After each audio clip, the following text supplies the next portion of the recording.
Hello, one and all, and welcome to the Super Show, where after an incredibly long hiatus, we are back to usher in a new year. That's right, it's our first show of 2024, and how exciting it is to be back in front of you. I hope you all had a wonderful break, however it is you choose to celebrate, and are ready to spend the next hour or two breaking down all the reasons that there are to be excited for games in 2024. And believe me, there are plenty. And also, wave goodbye to 2023, the first year, as far as I'm aware, since I think like 2000 to not feature Waluigi.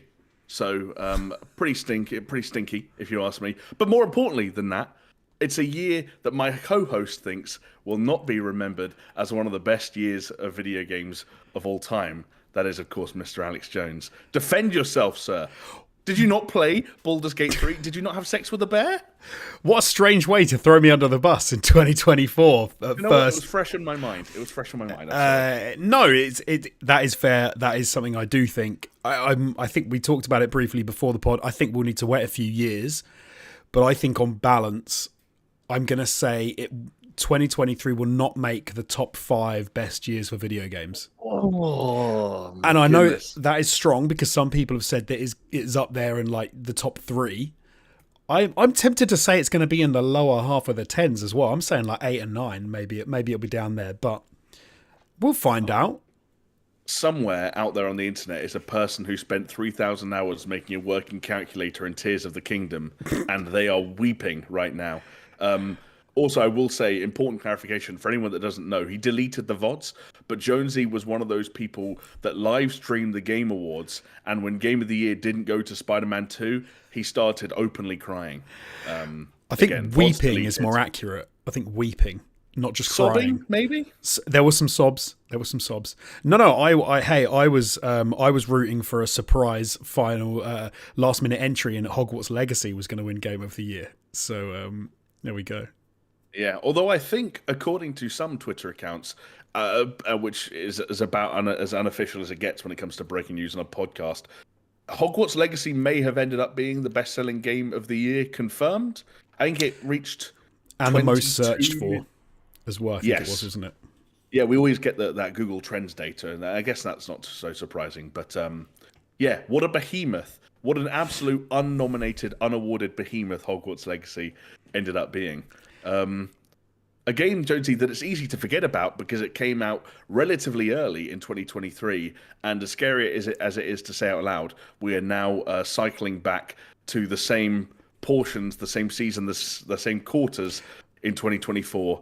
A whole new year, a whole new wave of releases, perhaps a slightly quieter schedule than 2023, but we will be breaking down all of the titles that you guys have to be keeping an eye out for, all of the things that we're excited for and not excited for, and of course why, spoiler alert, Skull and Bones does feature. Whether or not we're excited for it, you're going to have to wait and see.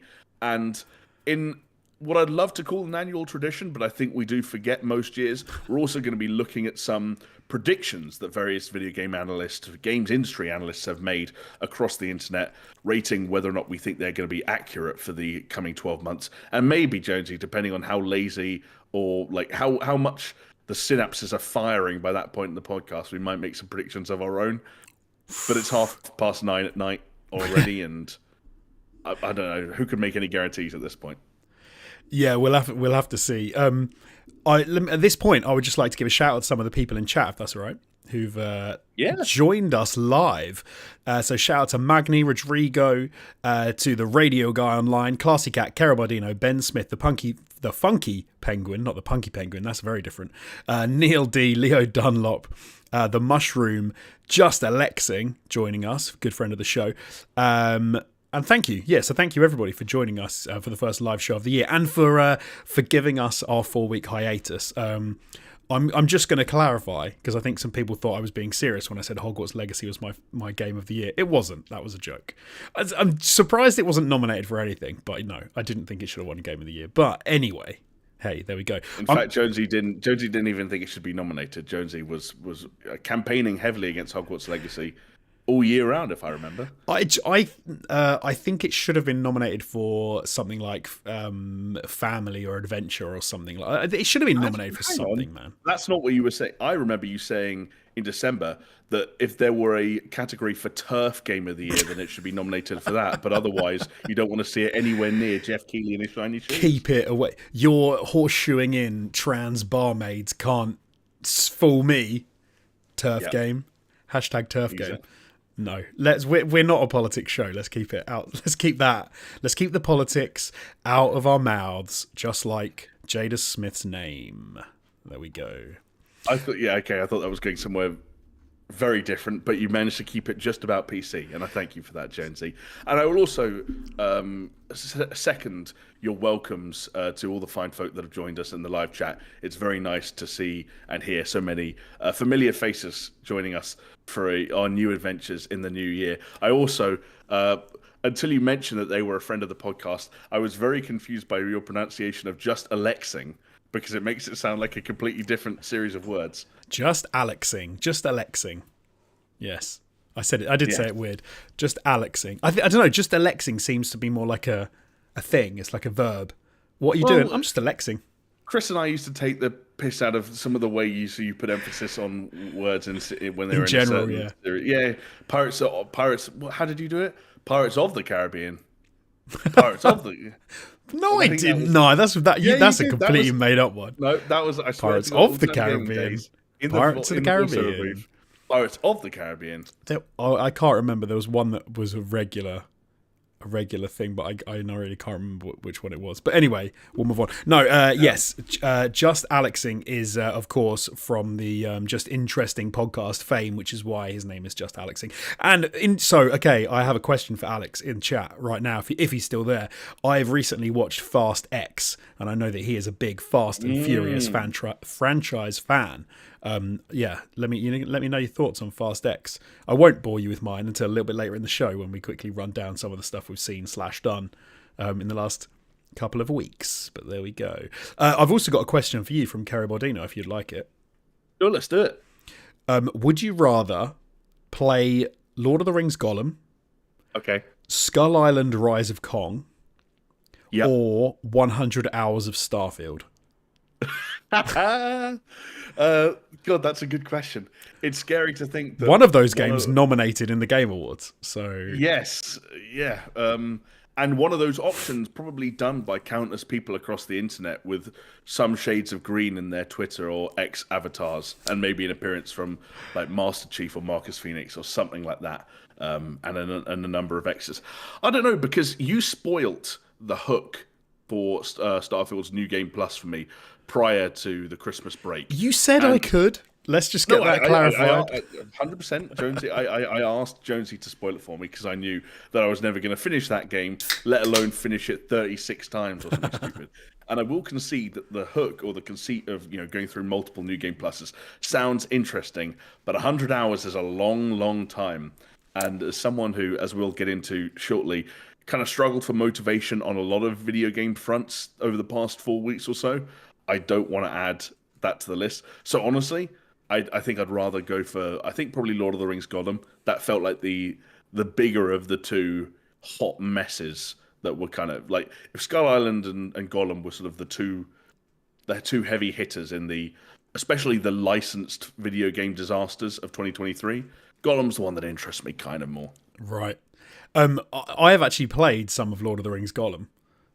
Because why? How? It was on trial on PlayStation. You could get the first 2 hours, whatever it was. So I was like, I think we talked about it at the time because we jokingly said we should play it and we should stream it. Maybe we did. And it didn't happen. So I thought, do you know what? Let me play a little bit of it. And I think I played for about 20 minutes, maybe 15 minutes. And I was like, I'm out. This is so boring and so rubbish. Like even the tutorial stuff was trying, and it looks ugly as sin. Skull Island, obviously haven't played that, looks crap again, but I like Starfield. It has got issues. I did have issues with bugs. It was Bethesda-y. I'm not gonna say it's not, but yeah, I could do 100 hours of Starfield if I had to choose from one of those ones. I think I that's feel where like I'd go. it's the new like 6 degrees of Kevin Bacon or whatever it was, which is that everyone knows someone who knows someone. Like you're always within a certain number of people away from someone who likes Starfield. For as much as it was largely derided by the end of the year, I listened to some sort of Game of the Year awards wrap ups that certain podcasts do during December, and there was not a lot of love for Starfield out there. Let me tell you. Ouch. Yeah, slightly awkward. I also love that towards the end of the year, Baldur's Gate 3 got given a trial for PlayStation Plus users, allowing them to play the first handful of hours of that game completely for free. Jonesy, just going to stick with Lord of the Rings. He doesn't need to play the best game of all time. Gollum's all he needs. And I admire it, and I'd probably do the same. I didn't see the trial for Baldur's Gate, mate. I should go and try that. I should go and check it out. Maybe. That sounds like another sort of Patreon exclusive piece of content we would theorize and never actually follow up on. But yeah, this is a video game podcast. I hope we've made that part clear by now. And as Jonesy pointed out earlier, we are live on YouTube. So if you would like to have your opportunity to have your username mispronounced by my good friend Mr. Alex Jones, then head over to the SuperShow Pod YouTube channel. You can also find us on Twitter if you want to engage with us on social media. And of course, if you just want the audio version of this podcast and the hundreds of podcasts we've recorded in the past, then head over to a podcasting platform of your choice. You could choose Spotify, you could choose iTunes, you could even go to Google Podcasts. It depends on what your preferences are. And Jonesy, as we fast approach episode 200, we're building up some hefty body of work here. I challenge someone, and I'm going to say this. I think there might be someone out there, because it's always interesting when you get to the end of the year and you get some people Spotify Wrapped, and they've listened to more podcasting hours than you've actually produced that year. Some people clearly go back. Is there anyone out there, and they're probably on the podcast platforming side of our audience, so maybe reach out on social media or make a very rare YouTube comment if you feel implored. Does anyone out there ever go back to like the very first podcast or try and listen to them like sequentially or chronologically from the very beginning, back when we were still in a studio owned by a company we used to work for, Jamesy? Do you remember it? I do. I feel like because we cover news, I feel like people wouldn't do that. Like if you're talking about a podcast, say like Joe Rogan or someone like that, then it's interviews with people. They're kind of, they're not evergreen, but they're kind of evergreen. They last for years. I kind of feel like if you go back now and listen to us talking about games that came out 4 years ago, you might be a bit. No, I love that. If you listen to us talking about like Marvel's Avengers, early days, and they're knowing what's happened since, maybe you'll hate it. No, see, I beg to differ, and maybe I'm the only freak like this out there, and that's part of the problem. But I very recently finished listening to all 5 days of Giant Bomb's Game of the Year 2016 discussions. Which was again fascinating. Well, I can see like some episodes being fascinating. Like I like to go back and watch sometimes. This is really sad, but I know a lot of people do it. Like I like to watch keynote speeches from before certain games or certain bits of tech were released, because it's like an exciting time. And things now that obviously we've surpassed massively, but I still like the atmosphere. I still think you can glean something from it. So I think going back can work, but sequentially, which is I believe is what you said. Would I imagine someone would go like from number 1? I can imagine you go back like maybe 10, 5 at most. I don't know about from Interesting. number 1. I might do it just to not listening to the entirety of them, because that would involve a lot of listening to myself. But I might go back to the golden years sometime soon, especially like I said, as we approach with Chris. 200. Yeah, exactly. Who hopefully we'll have back on here at some point sooner rather than later. I hope I'm not telling tales out of school when I mentioned that he expressed interest at one point in being available for that 200th episode. So if we can pull a few strings and get that all worked out, then that would be really cool. Yeah, and it would have been sooner, obviously, the 200th, was it not, for like sickness, illness? Like I was horrendously ill around Christmas, which is why we've been gone for so long. And obviously then we were away seeing family and things. But yeah, no, he has indeed. So we are currently on 193, I believe this podcast is. So not long, and we'll be, knocking on the door of 200, which seems kind of crazy back when we first started this. So there you go. Yeah, it does feel crazy. Anyway, for now, we are on whatever you just said, 193, which means we have to focus, Jonesy, on the here and now. And I think the best possible way to focus on the here and now is by doing the unprecedented move of actually talking about what we've been doing for the past 4 weeks, which is absolutely not the here and now. But I figured if we're going to take one of the longest breaks we've ever taken in this podcast, we, in theory, might have consumed some of the largest amounts of media we've ever been able to consume between... You're pulling faces already, okay? Judge, you didn't watch a single movie or play a single game. I knew this was going to happen. I did a bit. I did a bit. What I'm thinking, and tell me if you disagree here, is we've got a lot to get through on the 2024 front. Like I said, we're going to roll out all of the heavy-hitting releases that we've picked out for the year, whether they've got concrete release dates or not. But before we get into the thick of it, I thought maybe if we did just rewind a second, talk about what you got up to over the Christmas break, and if there are any late-breaking entries from 2023 into Alex Jones's theoretical Game of the Year 2023 top 10 list. I can easily say that there were none that are going to make it into my top my game of the year. There were some good games though. So do you know what? This is the first Christmas I can ever recall because it was my birthday as well. Little did people know. I'm now a year older. That I didn't actually receive any games at all from anyone, which is. But I don't think I asked for any. Growing up, Jonesy. In fact, I know why that is, though. Why? It's because this is like the first year in a decade where there was absolutely no point in asking anyone to get you Call of Duty. So okay, that was the one game that I really ummed and ahed over because that's every year I like to say that to my mum or my brother. I'm like, can you get me Call of Duty? And yeah, I still want to play it, but because of the state it's in, I had a conversation the other day actually with someone who was like horrified that I said that it was not very good, and in fact it boiled down to the fact that they don't play the campaign; they've just been playing multiplayer, so they're perfectly happy with it, which is fine for them, crack on. But I'm someone who I usually enjoy the campaigns, and so to have one which has been badly reviewed, as Modern Warfare 3 is, and especially as a mainline Modern Warfare 3 game, I was let down somewhat by the reviews and by Jamie as well, by what you said about it and other people I respect. I will play it, but not yet, I think. So, but I did dip my toe into the gaming world because I actually bought Super Mario Wonder for my kids. Mm-hmm. And we've been playing multiplayer on that, which has been very fun. Like what a very pretty, fun, almost like it's like Super Mario Bros. From the 90s, but on acid, which is cool. And I love what they've done with that. Just like they take that pretty typical Mario's 2D side scrolling and then just inject it with some craziness at certain points. And I think it's a very fun game. A nice addition to the Nintendo have made there. It's a weird one though, because like it's one of those where if someone said to me, "Oh, game, like where does it rate in your games of the year?" I'm like, "Nah, it's not really that type of game for me. It's very fun, but I'm not sat down and just sort of." Chunked through a load of it. If you had to come up with a top, I'm not going to ask you to do it on the spot; it'd be impossible. But if you sat down and had to come up with a top 10, if you were given an hour to review all the games you played, wow, okay. You really think Super Mario Wonder wouldn't pop up in that top, even like as an 8 or a 9?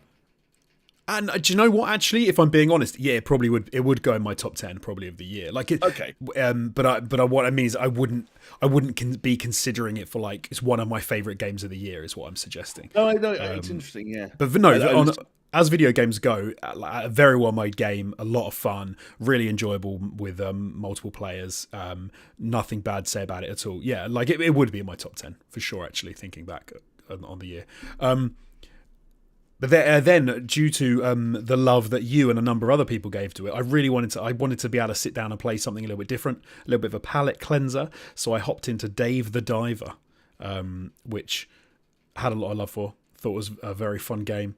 It was something that it's like a bit different, and that's the thing I love about indies in that sense is they almost feel like they're less effort. Indies, Jonesy, it is an indie. I thought that was the whole joke from the Game Awards. Remember? What? That it's not an indie. Well, what it constitutes an indie? It's that old chestnut. Is it? I thought that was one of the ones that is an indie though. I didn't think they were from a independently published, developed game. Or was it not? Was it someone else? Dave the Diver, yeah, was So it was published by Nexon, who are Oh, right. a multi-billion-dollar South Korean video company. But Mint Rocket is it's very complicated Because because this is... Mint Rocket are officially a division of Nexon, but like Oh, okay. no one can really say with any real confidence how many employees do Mint Rocket have, what kind of a budget were they given. So are All they they know actually... is So they're that not an indie at all. They're a fake indie. They're a fake yeah, indie. they are a a I thought yeah. Mint Rocket was one of the legit indies. I thought one of the other ones was the fake indie. Oh no! All right, I take it back. This was the game that... Oh, we might have lost Jamie. No, he's back. Can you hear me? Yeah, I can hear you now. I'm back. This was the game that sparked the debate when it got nominated for Best Indie Game. Okay, at yeah. the Keeleys. I forgot. No, fair enough. And I think I agree. Then it's not an indie. It's it's because indie's tricky because there's definitely a line when they stop being an indie and they start being something else. But like, if you're published by Annapurna or Devolver Digital, to me, you're still an indie. You're maybe not independently published, but as far as I'm concerned, it's small money, small company. I know people are already so bored of this, but then does your mind not start going then? How big do Devolver and Annapurna need to get in terms of like their annual revenue generation or their headcounts or the amount of like how much like budgetary assistance they're providing games before they are no longer like at what size does Devolver need to get to before it's as big a publisher as Ubisoft? Like they're no more independent. No, that's true. I think for me it's more how much money they're giving to the devs and how much oversight they have. Maybe like because we always have the conversation obviously about CD Projekt Red and about the fact that they are actually an indie technically, if you want to talk about independent development and publishing. Oh, I've lost you again. 2024 is a bad year for streaming live. Come back, Jamie. I really apologise. I have no idea what's happening. My internet will be 100% fine all day. I'm on video calls all day, and then we sit down to record a podcast, and the internet gods do not look upon me kindly. Yes, your flatmate is watching some questionable material with a high bit rate. Yeah, a high bit rate in 3D, VR, 4K, yeah. Maybe 2024, talking about indies, maybe 2024 is the year where we actually figure it out and we say this definitively. I don't think we'll ever get people to agree. There were people on Twitter who were like, it's a look and feel thing. And to the point where someone like tried to play devil's advocate and were like, if PlayStation Studios published a Naughty Dog developed game with like a 16-bit art style that was made by a 10-man team within Naughty Dog, would that be indie? And the person on Twitter was like, yes. And it's like, well, there's no winning. There's never going to be an agreement, Jonesy. No, and it's also not fair because for me, the thing that tells you an indie apart isn't usually the look and feel. It's there'll be one mechanic or it could be a style. It could be look and feel, but there's one thing that seems to be the impetus for the game to exist, and everything else is kind of less polished. But that's not a criticism, that's just the state of things. So take a game for Undertale, for example. It was a very well made game that had obviously a much more simplistic art style, and part of me is like, is that because they just didn't have the resource for it and they weren't as bothered about that, whereas a bigger publisher has the resources to just pump people into every aspect, so everything is really highly polished, hence like AAA. So I think we could decide it, man. I think we should be the arbiters. Maybe we should sit on the council and say this is indie, this is not. I don't know if I'm ready to be responsible for the amount of backlash we're going to get from whoever doesn't like what we've decided. Like, I just don't. Oh, he's frozen again. No, he's back. I think I'm back. You are back. I apologize, folks. But I was going to say, I looked up Devolver Digital on Wikipedia just because I was curious. And while none of them get into majority ownership sort of status, and so we don't need to worry about it just yet, they are like 5% of Devolver is owned by Sony, and 8% of Devolver is owned by NetEase, the Chinese conglomerate. So like, we're getting there. When they're like 51%, we're going to be like, no, everything you publish is no longer indie. It's going to keep happening, and Nothing will be independent anymore because it will be like the film industry or the TV industry, where if you keep going up and up and up, eventually you're like, oh, it turns out. Oh, I can guess what Jamie was going to say. He was going to say everything is owned by everyone at the big companies. Yeah, it's like how everything's owned by Disney. Everything is owned by Disney. I'm going to turn off my.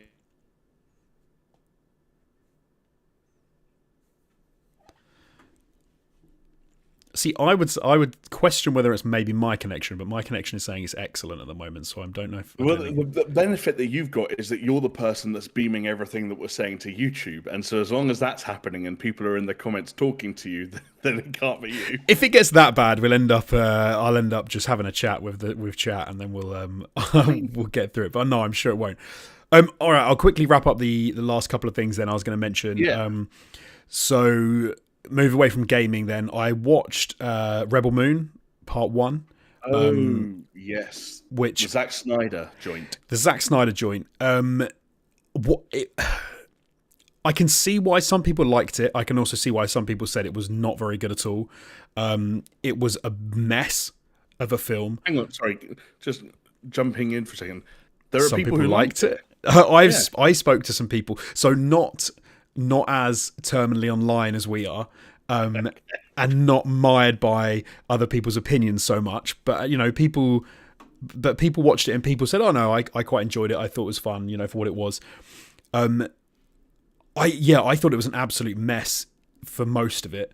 It was a Magnificent Seven Samurai rip-off, which was it felt like about 5 different films stuck together, and there was no reason for any of these people to be doing any of it. It was like, we'll just take a handful of actors from other sci-fi films, smash them together with Zack Snyder and loads of CGI and see what happens. And then we'll put a Nazi in a shirt in it. And I was like, this is such a strange film. That is possibly the least appetizing description of a film I've ever been served in my life.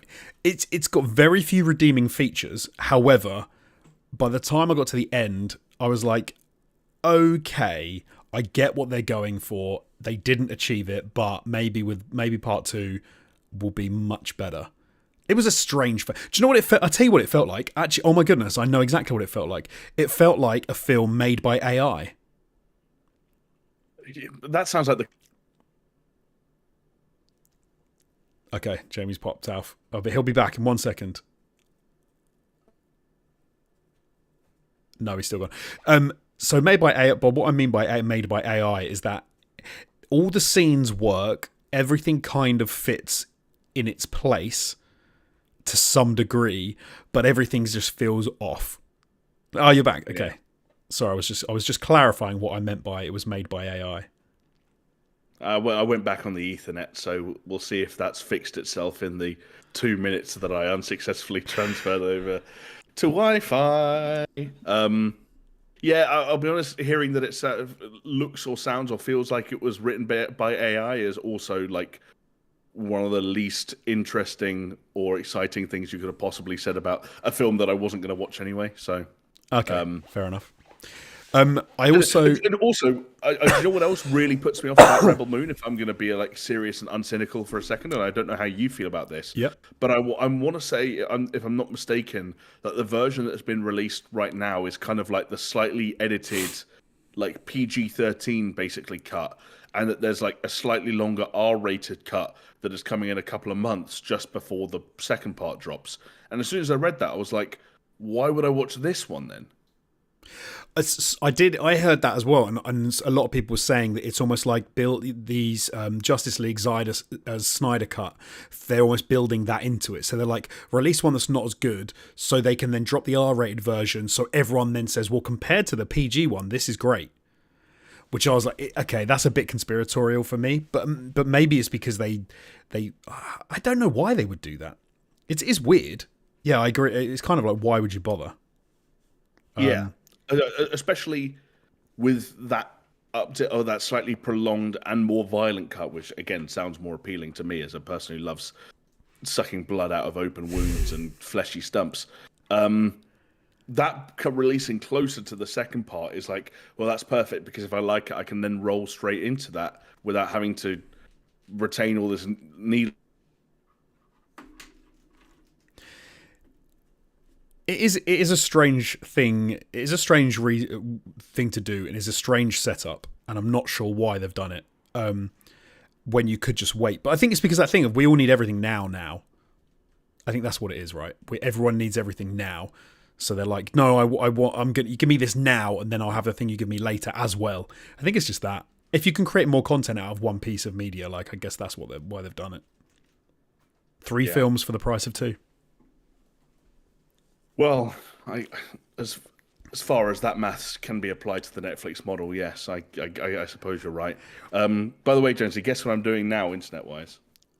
You've just tethered to your phone. Yeah, and it's the worst of the 3. I feel like you sound like a robot to me. This has never happened before. You seem fine to me now. You still seem fine. Okay. So you're not robotic, so that's good. We'll have to. Maybe everyone has just hopped on the internet right now in your area for some reason. Why has everyone just decided to watch porn all of a sudden at 10 p.m. at night? Because all the girlfriends and wives have just gone to bed. Yeah, exactly. I'm sorry. I'm slightly rattled, and I don't really know. Anything else? So the last recap front. The only last thing I'll mention will be the Christmas special Doctor Who, in case anyone cares. Oh, for fuck's sake. So I have a love-hate relationship with Doctor Who. I actually think some of it's really good. I fell off a while ago, and then I said to the wife, like, hey, let's watch the Christmas special, because it's got, I don't know his name, but it's the black guy from Sex Education who plays oh my god, I can't even remember his name. The best friend of the main guy in Sex Education is the new Doctor Who, and he's really good in Sex Education. So we were like, oh, I think he's going to be a really good Doctor Who. He's kind of like, he's energetic. He's a bit Matt Smith in how sort of, I can imagine he's like running around and doing stuff. So anyway, we watched the Christmas special, and it was rubbish. Like it was, I would love to know how much they spent on that, because I can guarantee no matter what the figure, it's too much. Is it? And do you think it's also going to be one of those things where that figure will be ridiculously high in spite of how mid-tier it looked in true kind of like somehow where did this money possibly go? BBC fashion? 100%. Like he was good. I liked him as the Doctor. The girl who was in it, who's like his sidekick for the thing, she was fine. If you took those two actors and put them into like a decent story, decent set, decent everything, it would have been, I imagine it would have been really good. Like there was no criticism of the acting, but the story, what happened, the CG, like what they did with it, I thought was dull, boring, uninspired, made no sense. They have no, like, I think they have no desire to be logically consistent in any kind of science fiction kind of frame. And as Doctor Who moves more towards fantasy, I hate it. I like sci-fi because I like the fact it's tied to science fiction. And the more Doctor Who goes, we don't care about science in science fiction. We care about the fiction. I'm out. And so, I thought it was rubbish. Anyway, that's me done with me having a go at everything. So, I'd love to feel some degree of sympathy for you, Jonesy, but I think that when you choose to spend a Christmas break engaging with properties such as Rebel Moon and Doctor Who, then to a certain extent, you get what you asked for, and you kind of had it coming. You could have spent your Christmas watching Saltburn and seeing an Irish guy suck spunk out of a bath hole, and yet here you are. I didn't watch Saltburn. I've been told I need to watch it, so maybe I will. Mate, let me tell you, if you love dongs, watch Saltburn, because there's some great dong action in there, and also some great songs to accommodate that dong action. It's just a dongy good time with lots of cum and spunk. Okay, now I'm like, is that why it's called Saltburn? There's actually not that much. There is some spunk, but there's actually not an overwhelming amount of spunk, unless you mean spunk in the kind of the charisma sense, in which sense, like Barry Keoghan's character is kind of metaphorically speaking full of spunk, but at certain points he is also literally full of spunk. Right. Okay. So, sounds interesting. When I was going in and out of cyber existence, which I kind of still am, I didn't get a chance to ask you, Dave the Diver. I'm guessing by the nature of like how you described your time with it, doesn't crack that top 10. in the same way that Mario might have? No, not at the moment. Not for where I'm up to in it. I think it's too. Yeah, it doesn't quite have enough of what I would need to slide it into the top 10. But very fun game, enjoyable. I like all they keep giving me new mechanics, which is fun. New apps on a phone. Every mission I complete, someone gives me a new app or a new thing to do, and I'm like, isn't there someone else you can take on some of these responsibilities? Like, now I'm apparently doing 15 different jobs now, which is fine. My restaurant level is going up, and I'm getting some new. I'm getting new. Unlockables and new skills to do. So no, yeah, but it's good. It's fun. I'm enjoying it. Yeah. Maybe it will crack the top 10 if once I played a bit more.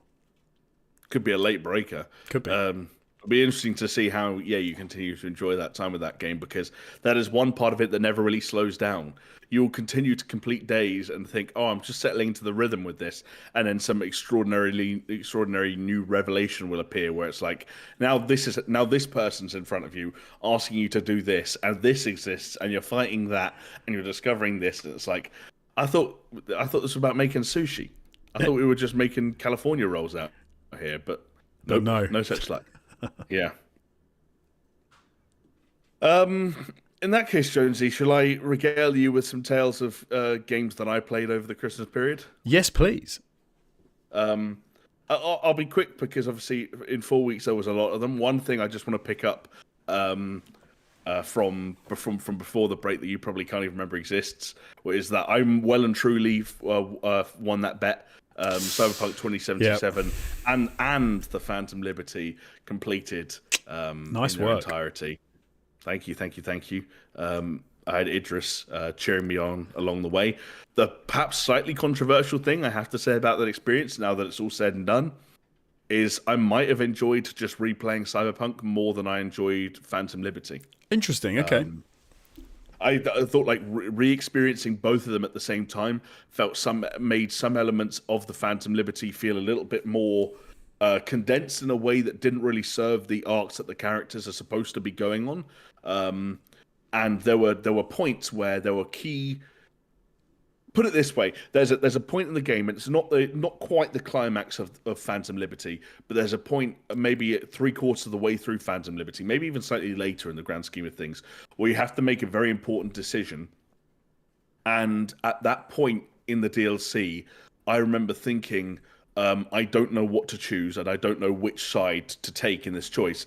And it's not because both sides make really appealing arguments or as attractive to me as each other. It was because I didn't care enough to have a favorite. Okay. Yep. Yeah. Which is never the way you want to be feeling at that kind of crux. you want to have a strong feeling one way or the other. Exactly. And I will say that the final quest or two, and then the endings are more interesting, and the choices are more difficult, and it makes the whole Phantom Liberty experience slightly more redeeming. But overall, I was like, I don't know. I feel like if I'd reinstalled Cyberpunk, done that thing where you get a new save at the point at which your character's theoretically ready for Phantom Liberty, and just played Phantom Liberty, I'd have been a bit like, okay, that wasn't as good as Cyberpunk. Would you? Okay, here's a question. So I can play Phantom Liberty. So I'm as everyone knows, I'm playing Cyberpunk again as well, much more slowly than you. When would you suggest I go and play Phantom Liberty, given that I have never actually finished Cyberpunk in its entirety before? I don't think it matters too much, because most of the endings will result in an experience and a story that will feel like an expanded and extended side quest thread that you just got caught up in, like to the point where Phantom Liberty doesn't even make any like real aggressive attempts to restrict you to Dogtown during your time with it. In fact, like there are quests and side quests, especially these ones where you're returning these cars to one of the game's fixers, that start in Dogtown and actively see you traveling outside of Dogtown. So it's not one of those DLCs where they're trying to pretend like the rest of the game doesn't exist. You know, you can freely travel in and out of Dogtown, and that actually might be better for pacing or for flow. Likewise, there's only that I know of, I think there's only one ending that becomes like that leads directly into a new ending for Right. Cyberpunk at large, rather than just the DLC itself. So I'd say keep it fast and loose. And play it when you feel like you have an urge to play it. One thing that might not make sense is if you do it early enough that you don't really have any rapport with Johnny Silverhand, because obviously Right. he is, for reasons that I won't get into, not quite as verbose as he can be at times during the main game, but he is still chatty, and you two are friendly in a way that might make sense if you'd done most of the game before it. I Okay. did it right at the end for what it's worth. I did everything up to the point of no return in the base game, and then did Phantom Liberty. Okay. Okay. Interesting. Good to know. So yeah, but like net positive, and fair play for CD Projekt Red, fair play to CD Projekt Red, I guess in some respects. Someone asked me on a party chat the other day if I would recommend Cyberpunk to them at this point, and I said yes. So there you go. The finals is another really cool first-person shooter that I'm gonna eternally wish that I was better at and more capable of enjoying, as a result of my own skill level. The thing I did want to call out is that, like, I don't know who's sort of like taking the lead on the, and this is going to be a controversial opinion, I'm sure, in some respects, but who's taking the lead on the kind of the cosmetic design and the kind of like the visual sort of like the creative direction, I guess, of the game, but specifically some of the work they're doing in the cosmetics. But some of it's really cool. Like this whole season appears to be casino themed. And you know what, like those big LMGs with big circular top-loading magazines. Yep. There's one of those where it's a roulette wheel. There's a Oh, gun nice. that's like an ATM gun where every time you kill someone, a receipt comes out the side of the gun, and the receipt has the name of the person you've killed on it. It's all really silly stuff, but I guess what I'm saying is I think that there are some like throwable lethals in the game, like Ninja Starry kind of stuff, and like there's a thing that swaps out for throwing cards. And I guess what I'm trying to say is if you're going to have a style, especially a style per season, and you're going to have cosmetics that are incentivized through in-game purchases and battle passes that I know are going to be controversial for some people, but it's like if you're gonna do it, like commit to it. Do I it, think the yeah. finals really commits to its look and feel and its overall sense of presentation that makes it feel like cohesive and neat in a way that made me wanted to like it more than I did. So I wanted to give props on that. Nice. I thought Super Mario Wonder was pretty cool. I don't have anything to add that you didn't say already. There was a part of me at one point that thought, how would this game feel if it didn't have the Wonder Seeds? But it's like it does have the Wonder Seeds, so that doesn't matter. Oh, that's yeah. Because without the Wonder Seeds, it's basically like they've tried to make another Super Mario Bros. 1990 game, but just with updated graphics. Yeah, Which would be which I'd be like, I mean, come on, guys, push the envelope. But they have, because they put Wonder Seeds in it, and everything goes mental. You don't order a cheeseburger and then say, "Oh, but this would be disappointing without the cheese." It's like, no, you got the cheese. a cheeseburger. You don't need to worry about that. No, yeah, absolutely, yeah. It's in the bag. It is. House Flipper 2 is legitimately really good, and I'd say a markable improvement over House Flipper 1. And for anyone that kind of has a, let's say, post-power simulator hole in their life for some more fixer-upping, then I would recommend House Flipper 2 to almost anybody. I'm just getting into Tears of the Kingdom. It seems cool. I don't think I'm going to like it as much as everyone else did. I don't think I'm going to like it as much as Breath of the Wild. But I respect Nintendo and the work they did to implement these new abilities that were absolutely crazy on paper and offer an almost unparalleled degree of player choice and player freedom in the game without it breaking and falling apart at the seams. Which it does sometimes do, but it's always in fun ways, and that's what matters. And Avatar: Frontiers of Pandora. Oh, go on. Yeah, the game that I think most people forgot about in the flurry of everything that was going on at the end of the year. And the other reason that probably contributed to people forgetting about Avatar: Frontiers of Pandora is it's frustratingly unremarkable. Right. There are some attributes to it that are not just unique but also well done. Any Digital Foundry fans in the house will know that for them, I think they might have even called it their best looking game of 2023. It was in the final Wow. two with Alan Wake 2. Um, and it's I'm playing on PS5, not on PC, with all the bells and whistles. But it is a very nice looking game, remarkably lush and remarkably dense. Sometimes a little bit repetitive in the early stages because it's all very rainforesty. But as you reach other areas of the map and you get like plains and more vertical and mountainous areas, and you get the flying mount, then things open up. I think the main problem is that like it really needed to shake off that Far Cry of Blue People label, and in the early stages of the game, it doesn't do enough to do that. The more Avatar-y it gets, the better it gets. Right. But your first 5 hours of that game will be spent like clearing camps with a bow and arrow, and you'll be like, huh, okay, like where's Jim Cameron when you need it? I need someone to Navi the shit out of this. Right. I'm trying to learn the way they say it. They say it almost like it's got a T in the middle. They're like nut V rather than Navi. Oh, yeah, okay. Yeah. I'm not going to try and say it. I'll just butcher it. Well, it's a lot of people talking like that, and everyone's got really over long and over embellished names with hyphens and colons and apostrophes in them, and like a lot because Blue People don't get up to things that are that interesting. Everyone's side quests are really kind of like, oh, my father went hunting and now he is missing. Can you get Agnudu Dangadang like back from? And it's like, okay, like this isn't actually that cool. It's just fetch Which quests. I guess is, yeah, and I guess that's more of an Avatar problem than a Ubisoft problem. But I just feel like But they made the game. They could have not done that. They could have made something different. But they probably had to work within very specific. For as much as most people don't care about Avatar, you don't make the two highest grossing films of all time without having some care and protection and thought that goes into the world.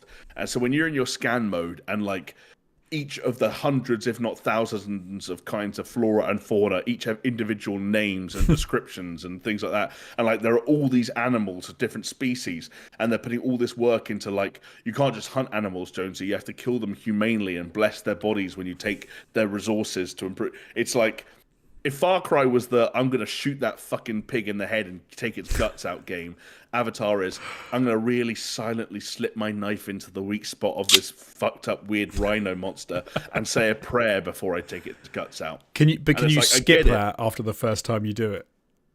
So the first time you do it is kind of like cutscene-y, and it's this really long speech. It's like blessings and spirits being risen, and then it gets faster. But there is always still a thing where he's like, "Thank you for this blessing," and then like, and I think it's those kind of things that like drag down Avatar as an IP, and that it is just kind of lame in a weird way. In a way, it's never appealed to me at least. And yeah, I don't think it serves the purposes of a Far Cry-like game very well. Right. And that's a bummer, because there are some cool ideas buried within it. I just don't know how many people are going to see them. If I could trouble you for a rough out of 10, where would you go? Where would you put it? Or out of 100 if you'd rather. Choose for me. Which scale? Let's go 100. And am I doing this kind of like? Do I get to invent? I'm going to offer you offer you a choice, and it's going to sound bizarre and arbitrary, but it will help me thinking. Is this me reviewing for the website JamieReviewsGames.com that is a publication that's been running for the last 7 years, and I'm the only person who contributes reviews to it. Right. Or have IGN reached out to me and said, "Can you review Avatar: Frontiers of Pandora for us?" Oh, let's go with Jamie.com. On Jamie.com, which if Jamie.com existed, it would be a 5-star scale, and this would be a 3-star game. Okay. It would be a 6 out of 10 or a 63 out of 100. If I was reviewing it for IGN, it would probably end up being like a 72. Okay, yeah, interesting. Good to know. Yeah, I don't know. I don't know why my brain thinks of like splits it like that way. But yeah, but No, I get what you mean. There's like you've got your subjective opinion based around how good you want to be honest versus when you consider that game in with all the other games and how they are rated and graded where it actually should exist in the scale. I totally get why you need two different scales. Oh, IGN is a website that, for as much as people love to ignore it and pretend it doesn't exist, they have a whole page on their website that anyone can go out there and read that explains in detail their review scale, why they give the reviews the scores they do, what scores mean in their mind, why 10 out of 10s doesn't mean it's a perfect game, and so on and so forth. They've had that page there for years. No one ever reads it. They just love to make memes because IGN are the single biggest video game covering website on the planet, and they're an easy target. So, yeah, I get it. Anyway, Jonesy, now that I have hopefully kind of leveled out a little bit with my internet tethered to my fucking mobile phone in the year of our Lord 2024 on a Discord call that still looks like I'm talking to you through a fucking microwave, shall we put 2023 to bed once and for all by moving on to a cheeky preview of 2024 and all the delightful video games we have to look forward to in the coming months? We can. Before we do that, given that you've done the labour of listing the games that are dropping this month, as we started to do last year, do we want to go through those first? Oh, yeah. Well, I was going to kind of weave them in because half of them repeat. Okay, yeah, let's do that then. But but let's say this: we'll go through 2024. We'll go through a bunch of games that we're looking forward to that have concrete release dates in order that they're going to release, and then at the end, we'll start looking at a bunch of titles that hopefully make it out in 2024, although we don't have exact release dates for them just yet. And we will, for this opening section covering the month of January, cover a few more titles just so you guys out there listening are as well prepared for where your wallets might be spending their funds in the coming weeks. Starting, Jonesy, I love how we talked about this as a preview of everything we're excited for in 2024, but as a result of doing things this way, I do feel like I have to mention that for those of you who care, Bulletstorm VR is coming out on January 18th. I personally do not. It's not something not something I'll be looking out for. But I'm always glad for another VR title. Are you though? Yeah, I think that. Are you just saying that? No, I am because I think that you need them to keep pushing with VR to strengthen the entirety of the VR market. I love the idea of like a quote on the box. I'm glad this game is coming out. We need VR to keep quote unquote keep pushing, while talking about Bulletstorm VR. No, I think any VR title adds to that. That reminds me of is oh god, whose review was it? Someone reviewed Guardians of the Galaxy, the video game, and basically said, "I'm glad this game exists because it's the sort of game that." That needs to be out there and needs to exist because because that genre is not that well served." But they basically were saying this game's not very good. But not very good, but this game's not that good. It's good, but it's not that good. But I'm glad it exists, and you should play it just so that they keep making games like it.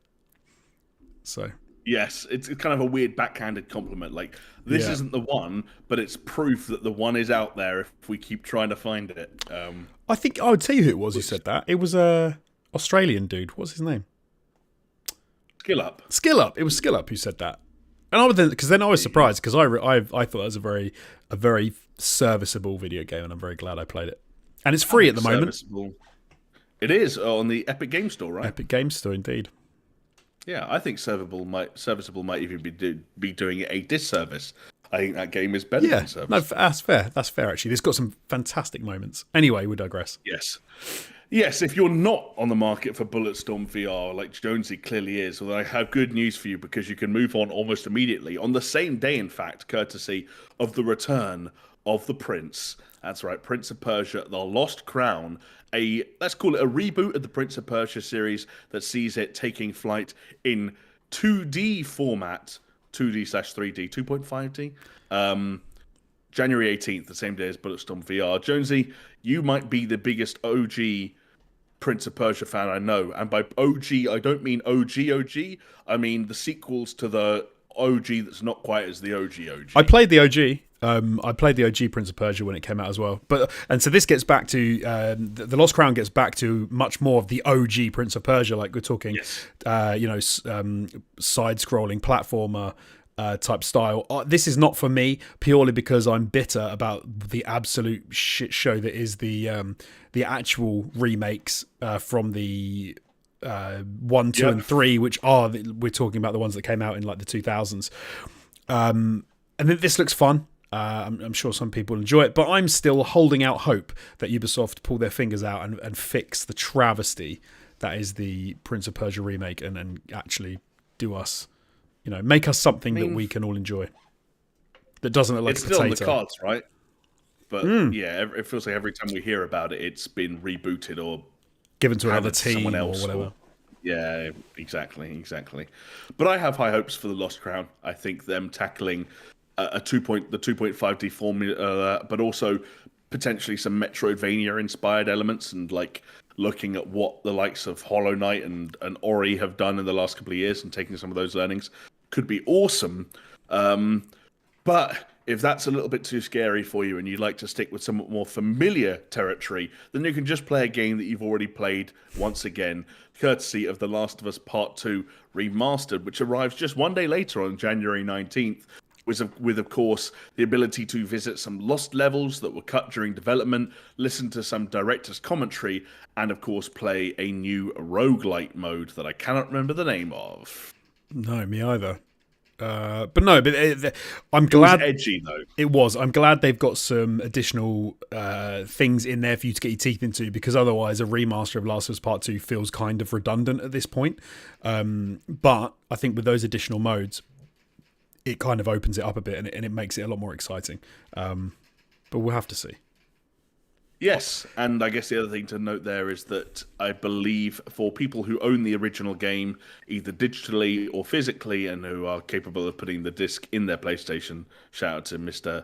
Alex Jones and his broken disc drive, you will be able to get the upgrade for, I think it's $10 US, maybe $5. I can't remember exactly, but I feel like 10 is the number I've got in my head. Yeah, it's not a crazy amount of money. Shout out to my disc drive. That is my priority to get sorted this January, to actually finally get it fixed. So that'll be happening hopefully soon. Fingers crossed. Did you ever look into whether or not you would be able to get anything out of the official detachable disc drive that they now do as a result of the new Slim? Okay. I don't know. I should look into that, because it might be a better way to get around my issues with disk drives. Okay, gotcha. Well, fingers crossed. I look forward to hearing more of your opinions on a game that we already talked about ad nauseum 3 years ago. If you're able to get to the bottom of your disk drive woes. The rest of us, though, Jonesy, will be moving on to what I know is some people's most anticipated game of the year. A series that has just grown exponentially in terms of the size of its fan base over the past, I don't even know, 6-7 years or so, and that is Like a Dragon: Infinite Wealth. For those of you who don't know, Like a Dragon, also, as we joked before the podcast, Jonesy, the artist formerly known as Yakuza. So this is, because I know that like fucking two Like a Dragon games released last year, and now this is coming out already, so it could be confusing. So for anyone who's trying to keep track of things, this is a direct sequel to Yakuza Like a Dragon, which was the 2020 title with turn-based combat, starring Ichiban, who is the guy with the crazy hair and the red suit. And I believe that this is also follows on from Like a Dragon Gaiden, The Man Who Erased His Name, which was the title that came out right at the end of last year. It is on Game Pass as well, if anyone wants to play a Like a Dragon game to get themselves ready for Infinite Wealth. That is probably the one that makes the most amount of sense at this point. I think the most interesting thing about this, though, Jonesy, for me, though, is that whilst lots of the previous Yakuza games and Like a Dragon games have very lovingly captured parts of or takes on Japan and its various cities and districts, this is set in Hawaii. Oh, okay. Yeah. Interesting. But these games, there's a lot to them. Like, I've played my first Yakuza game last year. and enjoyed it a surprising amount. Like, not surprising based on how well other people talk about them, but based on, like, I didn't think it was going to be for me, and I actually really enjoyed it and thought it was a lot. There was a lot to it, a lot more than I thought there was going to be, and thought it was cool. And so yeah, I'd like to sink my teeth into Like a Dragon in some form. So I might well hop onto Game Pass and yeah, grab one of these games. There was a little bit of argy-bargy between PlayStation and Xbox based around Like a Dragon. I didn't see that. So I think it was PlayStation put out a tweet where they were saying you can get like a loads of Yakuza games or Like a Dragon games for this much off, massive sale, blah blah blah.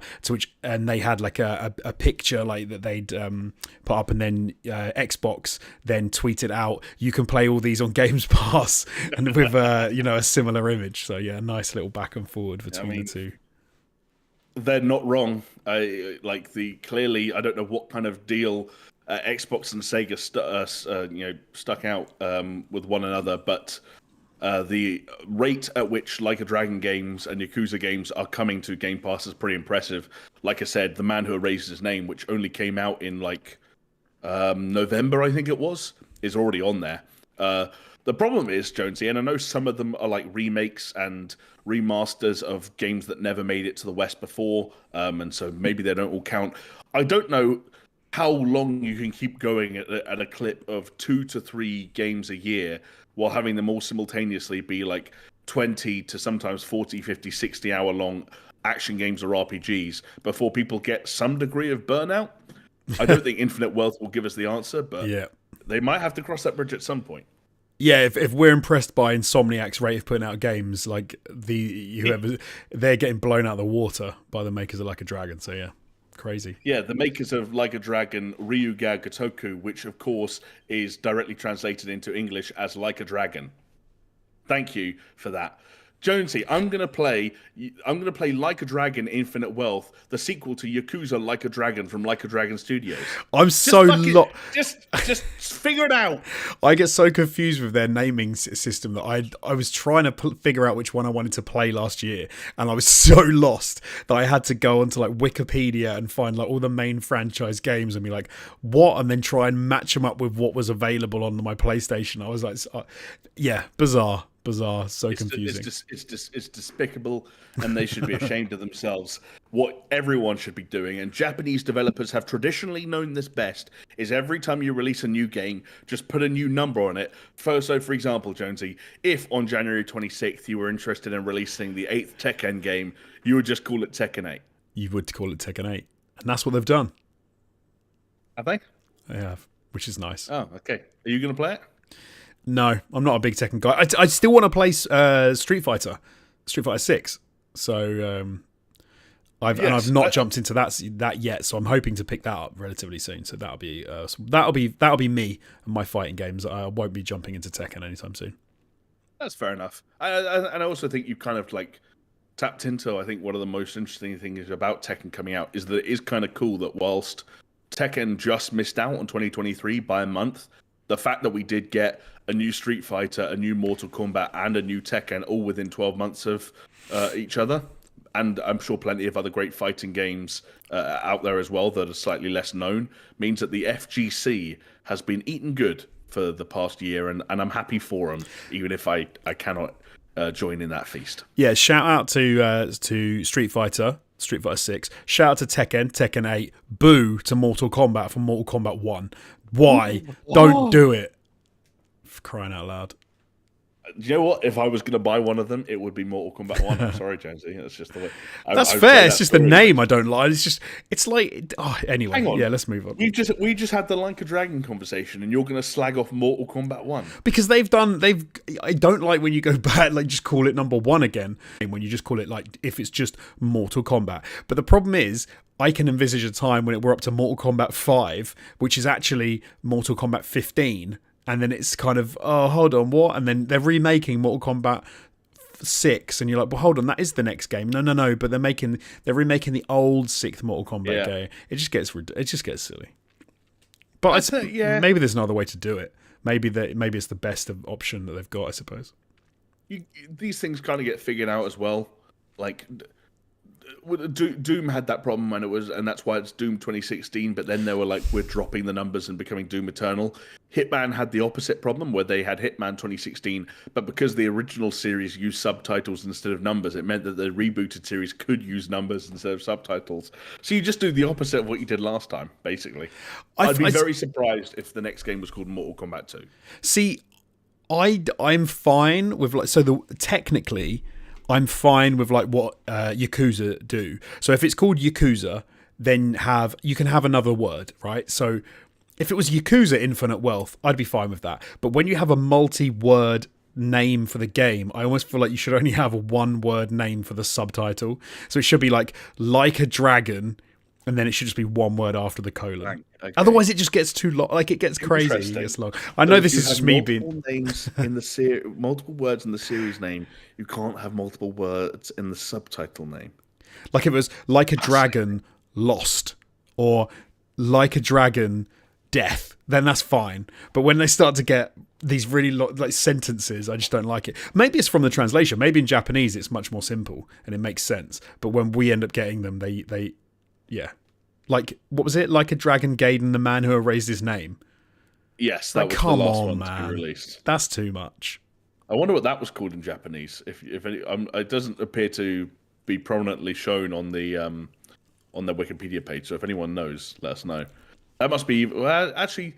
I think the reason they did it is so that it is more aligned with the Japanese versions, because I think they might have prior to this been in the same situation that Resident Evil is in with Resident Evil / Biohazard. Where Resident Evil, Biohazard, Resident Evil Village, 2 words for the game, 1 word for the subtitle, sorted. You know what, Jonesy? I'm not going to disagree with you. There's a game coming out in February that might, though, and that's Suicide Squad: Kill the Justice League. 2 words in the title, 4 words in the subtitle. It's unacceptable, and that is why people are really skeptical about this one. Am I right? It's for the name alone. Yes. I think this is an interesting one because obviously it's coming in from Rocksteady, which is should be very good. We have played some of it. We're not going to talk about that because it's under embargo. But that I still think it's an open prospect. I'm much happier about where it's at now. From what I've seen, from what they've released, the newer footage and this new marketing campaign from what they had last time when it was originally slated to come out, I think it looks it looks like it's in a better place. I think it makes more sense. I'm more intrigued as to how it's actually going to feel to play. And for me, the biggest thing that we don't know anything about is the boss fights, because they're going to make or break this game. You could end up with some of the greatest moments in gaming of the year. I genuinely believe if those boss fights feel good, look good, and nail it. And if you end up having people going on like streaming, whoever their group of 4 friends fighting Superman, and they have an absolutely amazing time, and it's a fantastically well made game.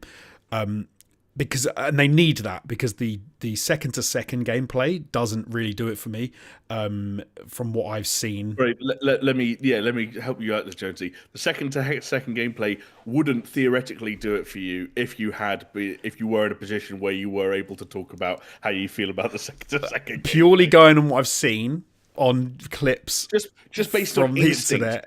Jonesy has watched trailers of this game and interpreted what his opinions on the game might be. I have indeed, and I think the second to second what I've seen makes me think it's not quite there. But like but again, I'm up to be corrected, and no, I'm kind of weirdly optimistic for it, which I didn't think I would be previously. I know what you mean in the sense that, like, I don't know what the review embargo is going to look like for this, and the kind of how long they're going to give critics with the game prior to release and stuff like that. But if, let's say, critics got a fair chunk of time with the game prior to release, and then when the review embargo dropped, this game got a bunch of 5s and 6s, I would be bummed out. And so in that sense, I know what you mean about, like, there's a capacity for me to still be disappointed, which means, conversely, there's still some part of me that is hopeful that we get the best possible Suicide Squad game. And as you pointed out, the best possible Rocksteady game that we can get after just shy of 9 years of waiting, which is outrageous to think about out loud, but such is the nature of the beast. So I'll keep fingers crossed. I don't know. I don't know what to think at the moment. I think this is still a game that I may end up picking up if all the reviews and everything look good. Because like I said, I'm so up in the air with which way I think it's going to go. I think if those reviews come out and look good, and it is also tricky because if you think about it, it's a service game. You've got loot systems and you've got all of this, and it's a multiplayer. And so I imagine it's much harder to review and to get the full feel for reviewers. So hopefully we get reviews that kind of give us enough information to make an informed decision. But I think this is a game I could end up getting in February, playing and thoroughly enjoying. But it remains to be seen. I just want to mention it. Someone in chat, Athletic Gravy, just wanted to confirm. So with a one name after or before the colon, he said the game should be called something like Kingdoms of Amalur: Reckoning. And I just want to say that is correct. You've got one word after the colon, so that is acceptable. There we go. Sorry, just wanted to jump in with that. Kingdoms. I'd forgotten Kingdoms of Amalur was even a thing. So there you go. Thank you for bringing that game back to. Are you going to go and play that PlayStation 4 remaster right now? No. Well, Jonesy, Suicide Squad Kill the Justice League might have been a game that was delayed a handful of times. But what was never in doubt was whether or not it was going to take the record, because according to the website massivelyoverpowered.com, delayed publicly at least 7 times since its unveiling. Get ready to sail the 7 seas on February 16th as Skull and Bones might finally come out. Crazy, right? Do you reckon it will get delayed again? No. I think at this point... I mean, I've been wrong about Skull and Bones before. I think at this point it's like you could release the worst game of the year and people would still be like, yeah, makes sense. So anything above that is going to be... If anything, there will be plenty of people who consider Skull and Bones a pleasant surprise. Such is the nature of the corner that Ubisoft have backed themselves into with the disastrous PR record that Skull and Bones has had. I don't take that as me thinking it will be amazing. I think it will be serviceable, to borrow a word that you used earlier. But I think when you release it, kind of like with Dead Island 2, when you release a serviceable game against all odds, some people will turn around and go, this wasn't a fucking absolute hot stinking mess. Maybe I've got a problem, but I think Skull and Bones looks pretty fun and looks like it'll be decent. But I'm. Oh my goodness! But I think you're gonna have an expensive February, Jonesy, if you keep taking pity on all these games. That for me is one where I would wait like 3 to 4 months and see what people are saying down the line, because 7 delays is awful. We've talked about this game for years and talked about the fact of how badly it's been delayed, all the issues it's had. But at the same time, I'm like, hey, I've played Ubisoft do pirates before, and they do pirates very well. And so potentially, it could be a game that's very fun, has a lot going for it, and really scratches an itch that a lot of people have for sailing the 7 seas. It's what's happened so far doesn't bode well, but hey. Maybe there was weirdness going on, which is why it was delayed. It wasn't just that it was terrible. Maybe there's an issue with the game development that they solved, and now they've cracked it, and it's very, very good. Guaranteed, you're not going to see any marketing from Ubisoft around it because they don't like to market games anymore. They just like to slide them out. We'll probably get to March, and then someone will mention that Skull and Bones came out, and we would have forgotten, and we'll be like, "Oh yeah, it did come out, didn't it?" So we'll see. I mean, if the Avatar game seemed to disappear off into the sunset without anyone talking about it, then, how much hope can you have reserved for Skull and Bones? But at the same time, what Skull and Bones does have that Avatar never had, at least in video game terms, is a reputation, and that will count for something. There will be eyeballs on Skull and Bones when that video game finally comes out, for curiosity's sake, if nothing else, and that will contribute to at least a little bit of chatter, but probably not as much chatter, Jonesy, as gets generated at the end of the month, February 29th, when what I know is many people's most anticipated game of the entire year gets released, and that is Final Fantasy VII Rebirth, the second chapter in the Final Fantasy VII Remake saga. I'll be honest, not because don't read too much into this as to what I think about 2024 as a whole, but when you look at games that have concrete release dates and there aren't an overwhelming amount of them at the moment, this is relatively near the top for me in terms of things I'm looking forward to. In spite of the fact that I came away from Final Fantasy VII Remake thinking it was like a 7 out of 10. It was like a 7 out of 10 that I didn't mind. I had some issues with, but not enough to put me off everything I've seen from Rebirth so far, which looks far bigger, far more ambitious, tackling a lot more of that world and that story in a way that does intrigue me as a relative outsider to the long history of Final Fantasy VII. Like, I put it this way: when we get to episode 200, if we do manage to get Chris back in the hot seat, it'll be very interesting to see and hear what he thinks about this game, given that he is a long time and diehard OG FF7 fan. But it seems like it's saying a lot of the right things in terms of the pre-release material so far, and people are excited. Yeah, I mean, at the end of the day, it's Final Fantasy VII, isn't it? It's gonna absolutely smash it. There's gonna be people that are extremely excited when this drops. Understandably so. Not something I'm really potentially looking forward to. Like, I've played a bit of Final Fantasy VII Remake, but I never played the original, so it's not, not. But I shouldn't say. Maybe I shouldn't. Like, at some point in my life, I'm sure I'll sit down, finish Final Fantasy VII Remake, and then play Rebirth. But I don't think 2024 is the year. Did you start Final Fantasy VII Remake? Yeah, I did. Yes. Yeah. Okay, you did. Yeah, I mean, that's a lot of game to kind of like put on your to-do list all at once, exactly, especially when it looks like Rebirth is going to be fucking massive. Like, again, I'm not familiar with the OG Final Fantasy VII, so I can't say with any real certainty, but I feel like I've seen some people who have watched and reacted to some of the trailers and pre-release materials we've had so far that have seen, the volume of content from the original game that's been covered in Rebirth and how much it's been blown out by like some of the more open areas and kind of how they're trying to tackling the way that world opens up as you progress through the game. And it seems pretty darn ambitious, which is good. It's what you'd hope for, but yeah, it's going to be interesting, especially as someone who bounced off Final Fantasy 16 not this year, last year. Curious to see if I can hold down another Final Fantasy game this year.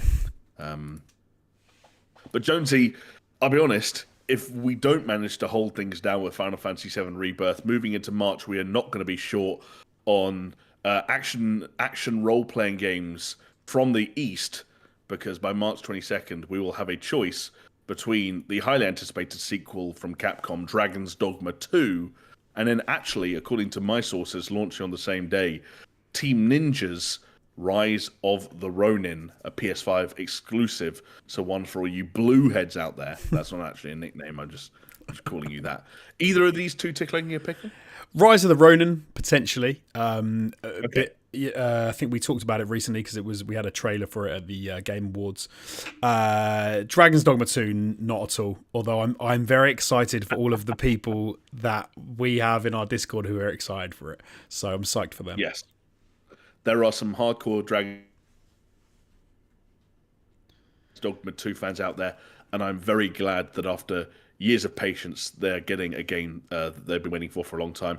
I also hope, having enjoyed so much Dragon's Dogma adjacent content on YouTube over the years, I just hope that Dragon's Dogma 2 is as funny to watch when being played by people who have a blatant disregard for how that game should be being played, by making absolute monsters in the character creator and picking up important NPCs and throwing them off cliffs and doing all the bullshit that seemed to be extremely prevalent in its predecessor.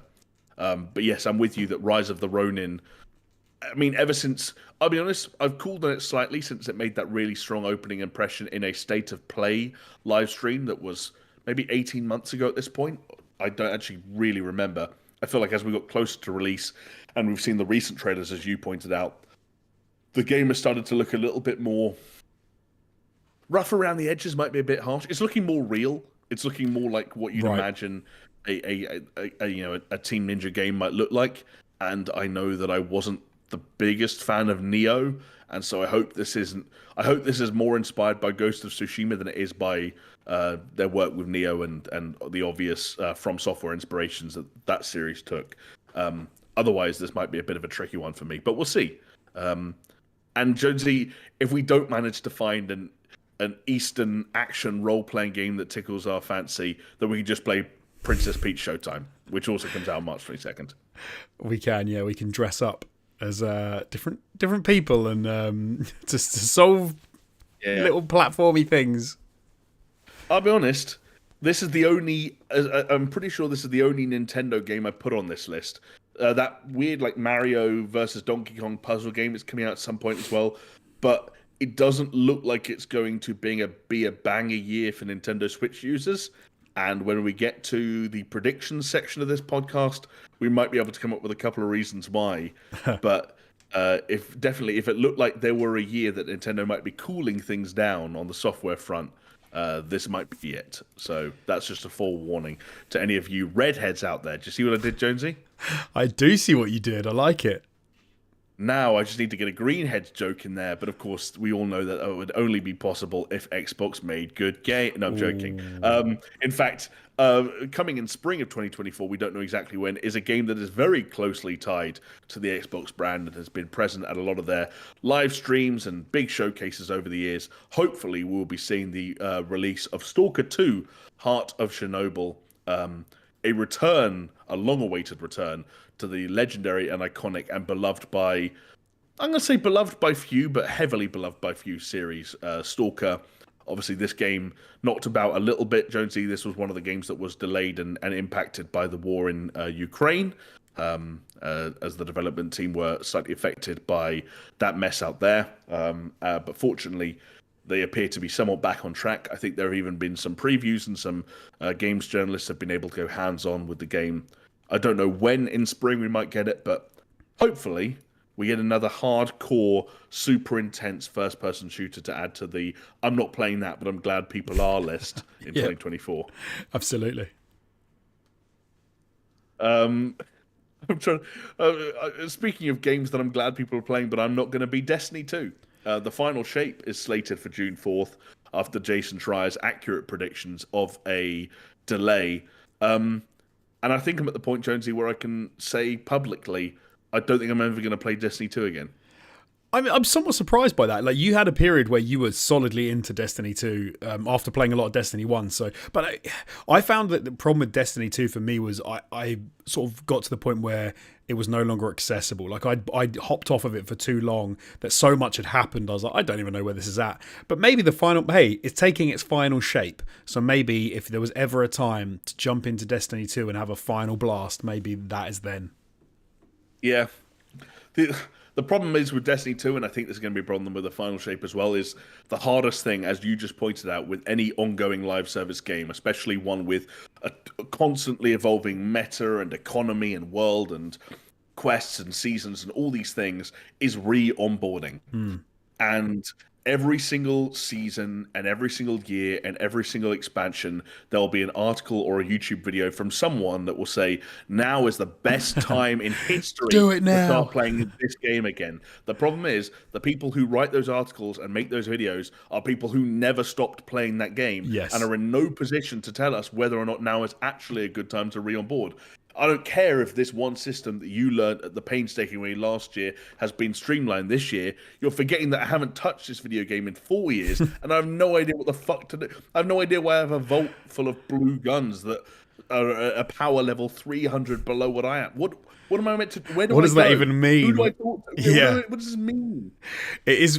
What's a subclass? They almost need. Instead of doing now is the best time, they almost need like video, like, you know, a video you can watch in 2x speeds that can just inject straight into your eyeballs everything you need to know to get back into it. But it's probably so much information that you need to take on board that it would still be an hour long, even at 2x speed. So yeah, maybe not. You know what, Jonesy? If I was a really smart, savvy video essay YouTuber, I'd make a video called "Now is the worst time to start playing your old favorite live service game again." Yeah, this is why you'll have no idea what happens when you get into it. Yeah, we good. Yeah. Thinking about starting Final Fantasy 14 because people said it was good. Here's a hint: don't. But what you might want to start by the time we get to August 20th. You'll notice that we fast forward all the way here to late summer, such as the glaring absence of games with fixed release dates. But one that does, Jonesy, another long-awaited title. It feels like we're really rattling off the list of games that have been bouncing around for a while now. Black Myth Wukong. Obviously, the Soulsy-looking journey to the...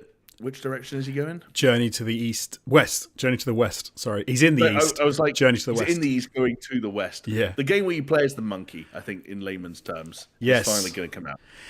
Yeah, this is one that I'm kind of excited for because it's it's Sun Wukong, Monkey King. We've had a couple of sort of conflicting trailers. Some of them made it look as though it was going to be a certain type of game. The most recent ones have made it look much more FromSoft, and it's going to be sort of like hard, just big hardcore boss fights. Something which terrifies me. But the source material is fantastic. Something that I enjoy. So I'm hoping that I can stick it out for a few hours at least and not just get entirely frustrated with just having to grind in order to play this game and enjoy it to any sort of degree. And it's coming out. It's not vaporware, which is one thing we thought when we saw the very first trailer. So hey, there you go. Exactly. And like I do rather naively with almost all Souls-like games of this nature, like I did it with Lies of P, I don't know, as just a random example off the top of my head, I will still always hold out hope that one of them is going to come out and not be oppressively difficult, and I would just sort of slink in there and have some fun. Something that does takes the Star Wars Jedi approach of like, yeah, we're going to rip off most of the ideas here. We're just not going to make it ridiculously hard. That's a great shout. Sorry, I was just going to say, for all the criticisms I can give Jedi, for some things it gets wrong. Like one thing it gets absolutely right is if you don't find FromSoft games that accessible, it's a fantastically accessible FromSoft style game. Game. Well, that's hard to say. If you've ever felt left out because you've never played a game where your character sits down next to some kind of symbolic thing, whether it's a bonfire or a prayer circle, and all the enemies around you respawn, then you can get your fix with Star Wars Jedi on the easiest difficulty, and you won't have to bat an eyelid. Although, Jonesy, there is an easier way to get a reprieve from oppressively difficult games. If you don't want to play Black Myth Wukong or Rise of the Ronin or Dragon's Dogma 2 or especially Stalker 2 because you are constantly worried about getting your ass handed to you, then you can embody an extremely buff dude with a needlessly big gun as he murders hordes and hordes and hordes of what I presume is some kind of weird, unwelcome alien species in Warhammer 40k Space Marine 2, which should be releasing with any luck on September 9th. This is probably one of my most anticipated horde shooter games. I've played a number with you and with Steph. We've gone in there and we've killed some aliens, we've killed some undead, we've done it a few times.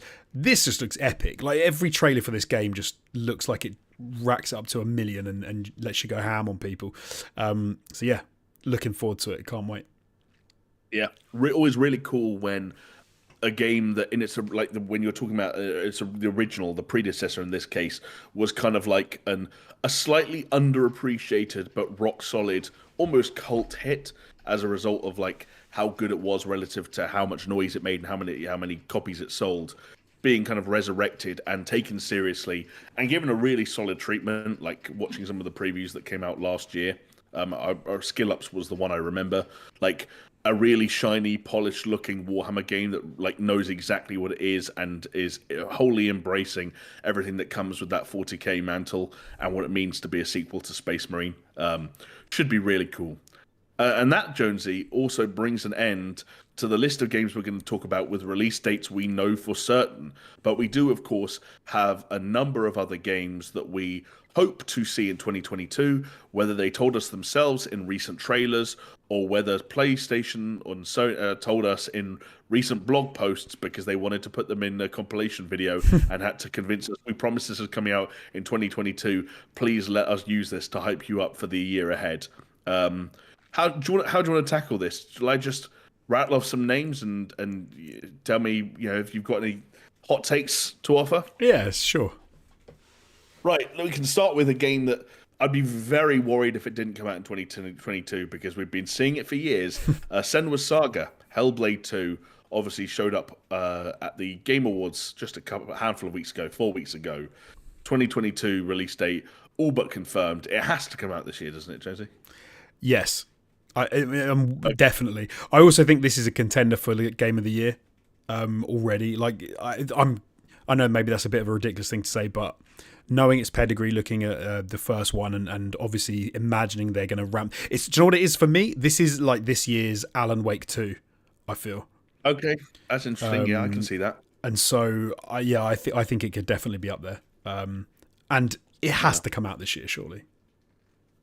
I would hope so. There were reports in the past few days that a so-called Xbox insider, which again I think is a title that you need to take with a grain of salt, along with everything that comes out of a so-called insider's mouth, went on a podcast claiming that Hellblade 2 had mock reviews in the low 90s at the moment, which I kind of, as someone pointed out on Reddit, which is where I saw the update, kind of makes sense because if Ninja Theory nail everything that they've kind of got going for them with Hellblade by making a extremely attractive, polished third-person action adventure game with a strong narrative component and some pretty sort of like some fairly heavy and lofty kind of themes to try and work into an action game of that nature.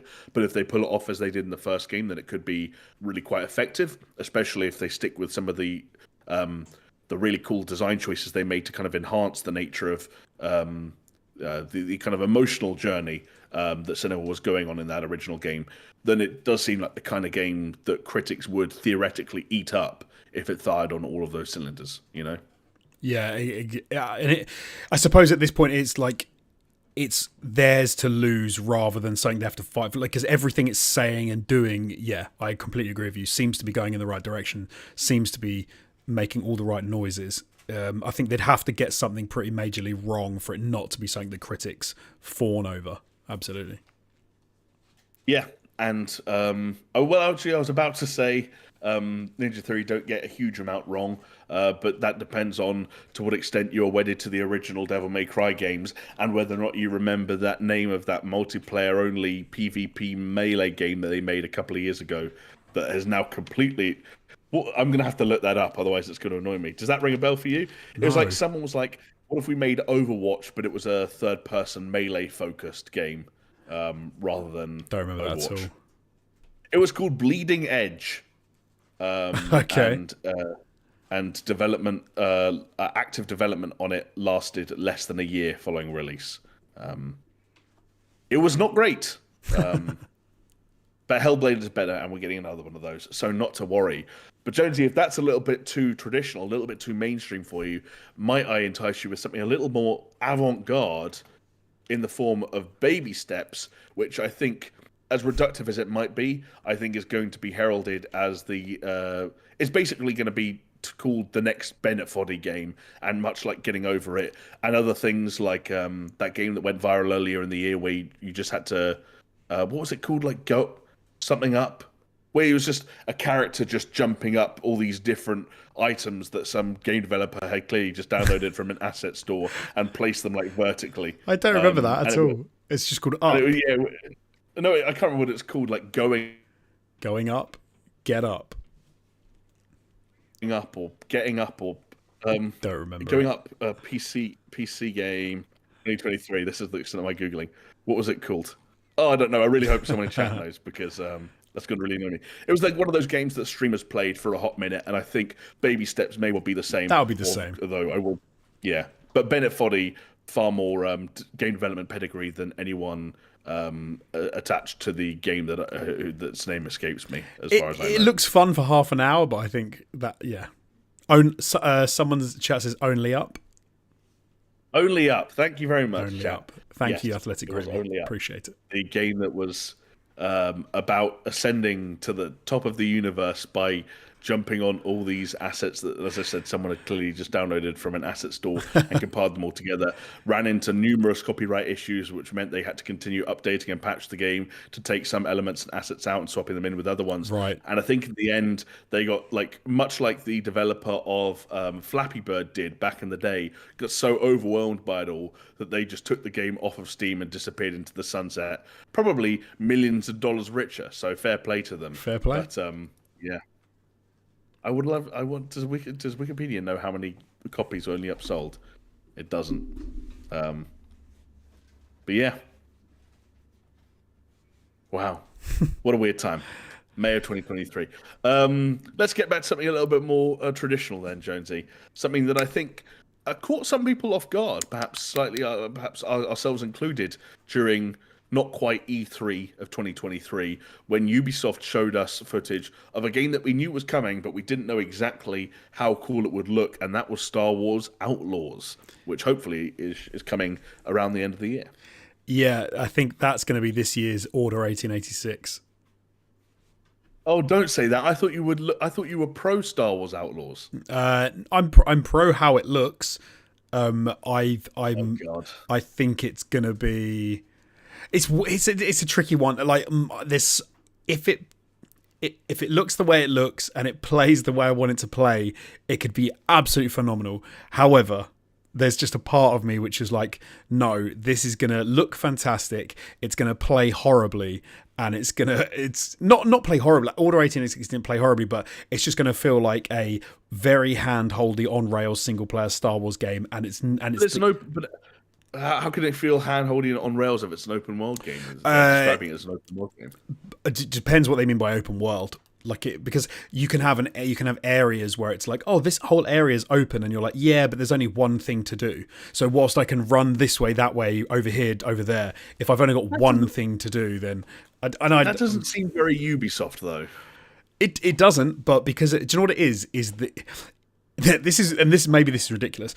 It looks too good for what it is, and then I go to the only way they can the only way they can produce a game in such short space of time that looks that good is if they are very hand-holdy and funnel you down quite a limited path. Maybe that is open world, but very limited open world, or maybe that is open world, but there's not many things to do in the open world. So, for example, these days you can create a very lush open world and let people run around and explore to their heart's content. But then, if every time they're going to do like a mission, you funnel them through a very specific tight corridor where they're doing very specific things, and there's a lot of cutscenes. It's super cutscene heavy.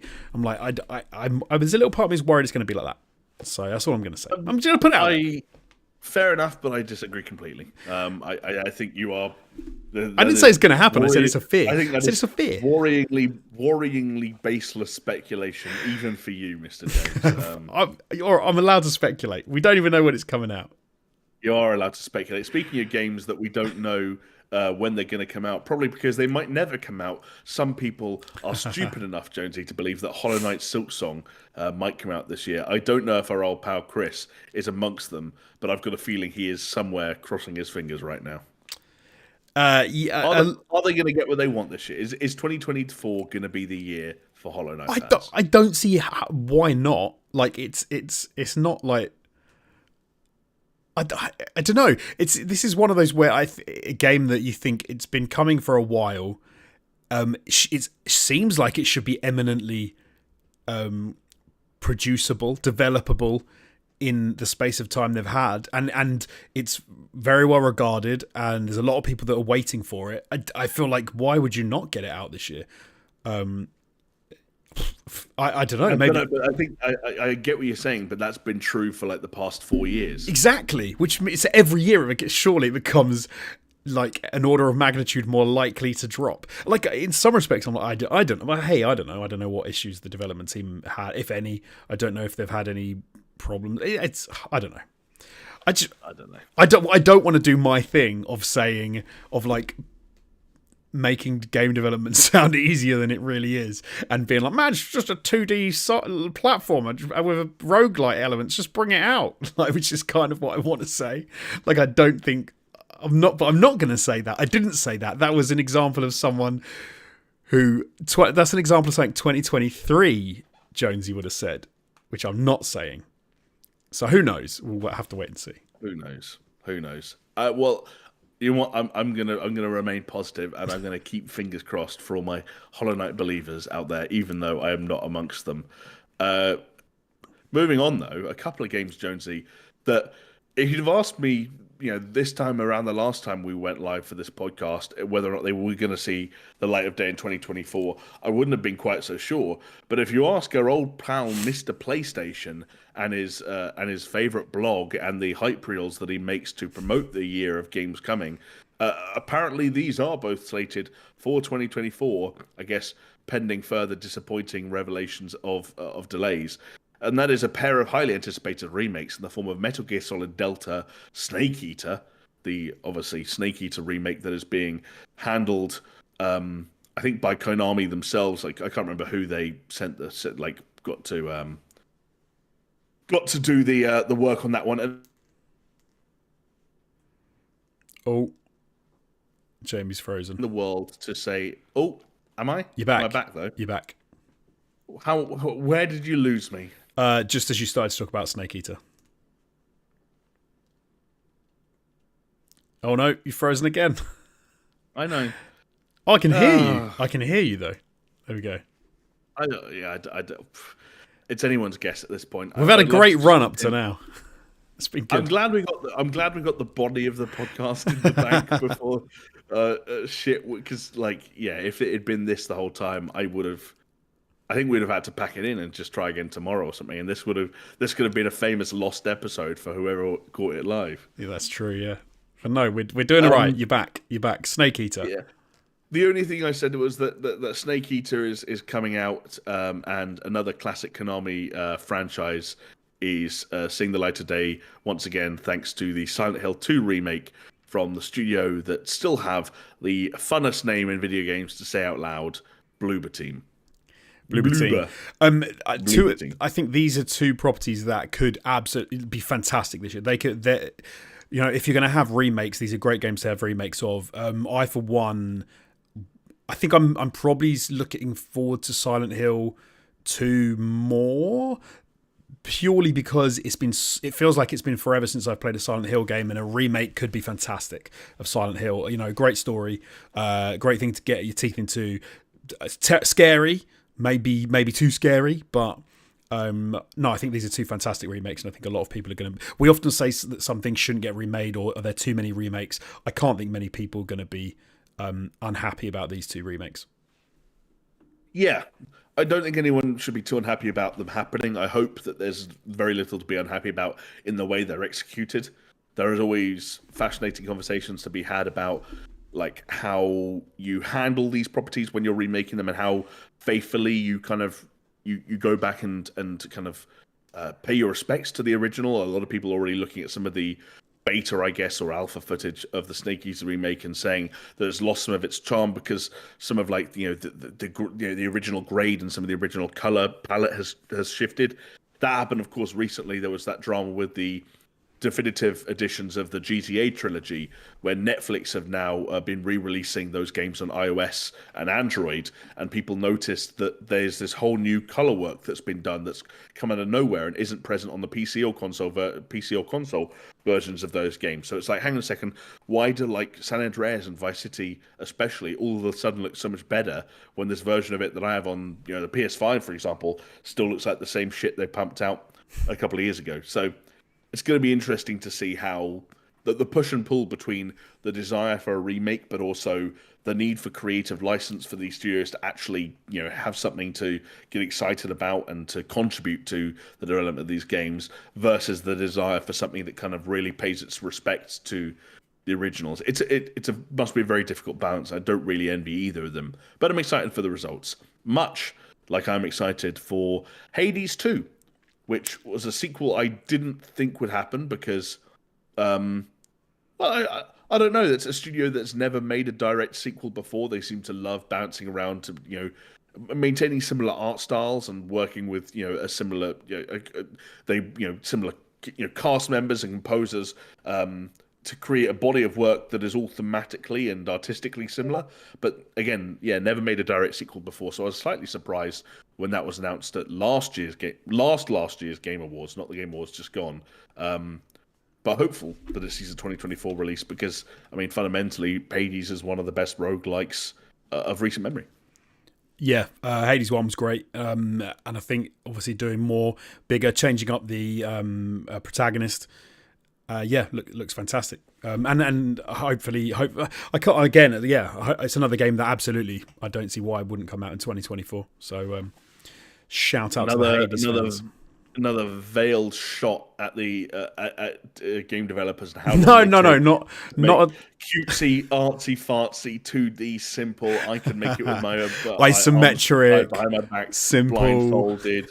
Just open up Game Maker and open up a template and drag your art on top of it. You fucking idiots. The only time-consuming thing is the voice actors, getting them to do all their bits. But apart from that, it should be fine. Yeah, exactly.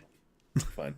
Well, Jonesy, another indie game that you can rip the piss out of is a game that I included just, if nothing else, to rattle the bones of our old friend Steph Murphy, because I know it's a series that he likes. Little Nightmares 3, hopefully seeing the light of day in the coming year. Can't wait for this. Like this, genuinely Really? saw the trailer. Just looked at. I've played Little Nightmares 1. I've not played 2. But the trailer come up. It's now become a thing where you just see like 3 seconds of the trailer and you're like, it's a Little Nightmares game, and the art style and it's that sort of sinister look and feel they have. And I want to say that this is 2-player, right? Did we see that in the trailer that it's going to be 2-player? Yeah, so but that does ring a bell. I'm pretty sure that's stored in my brain somewhere. But yeah, no, I think I'm ready for some more Little Nightmares. So yeah, psyched for Little Nightmares 3.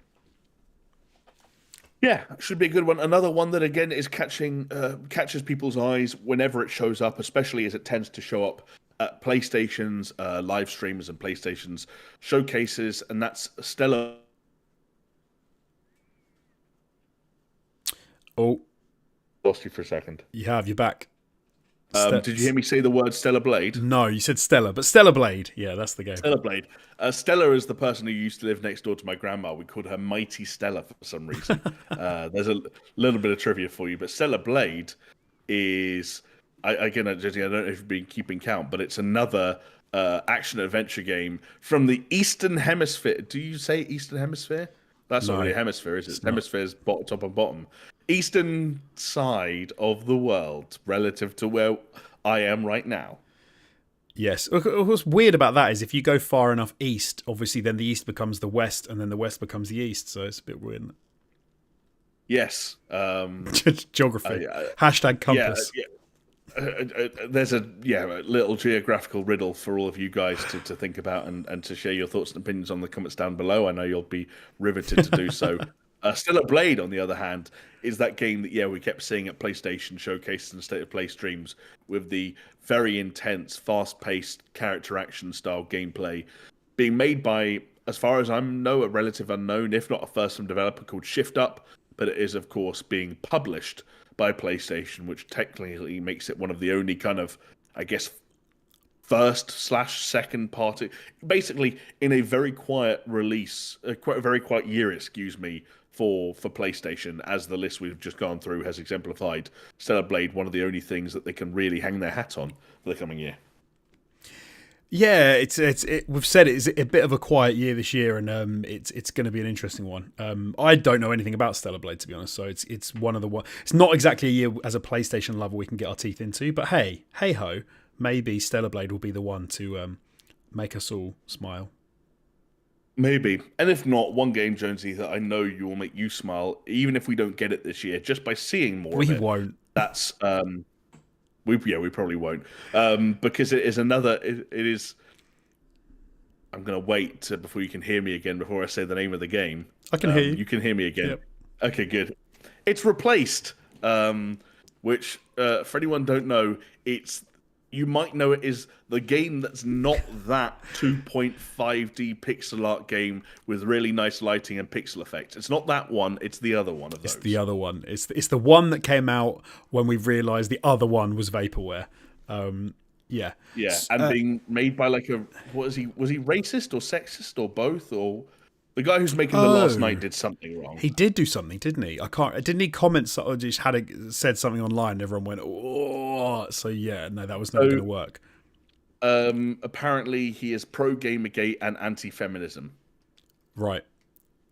So then, Make of that what you will. So one last night, no, replaced, yes.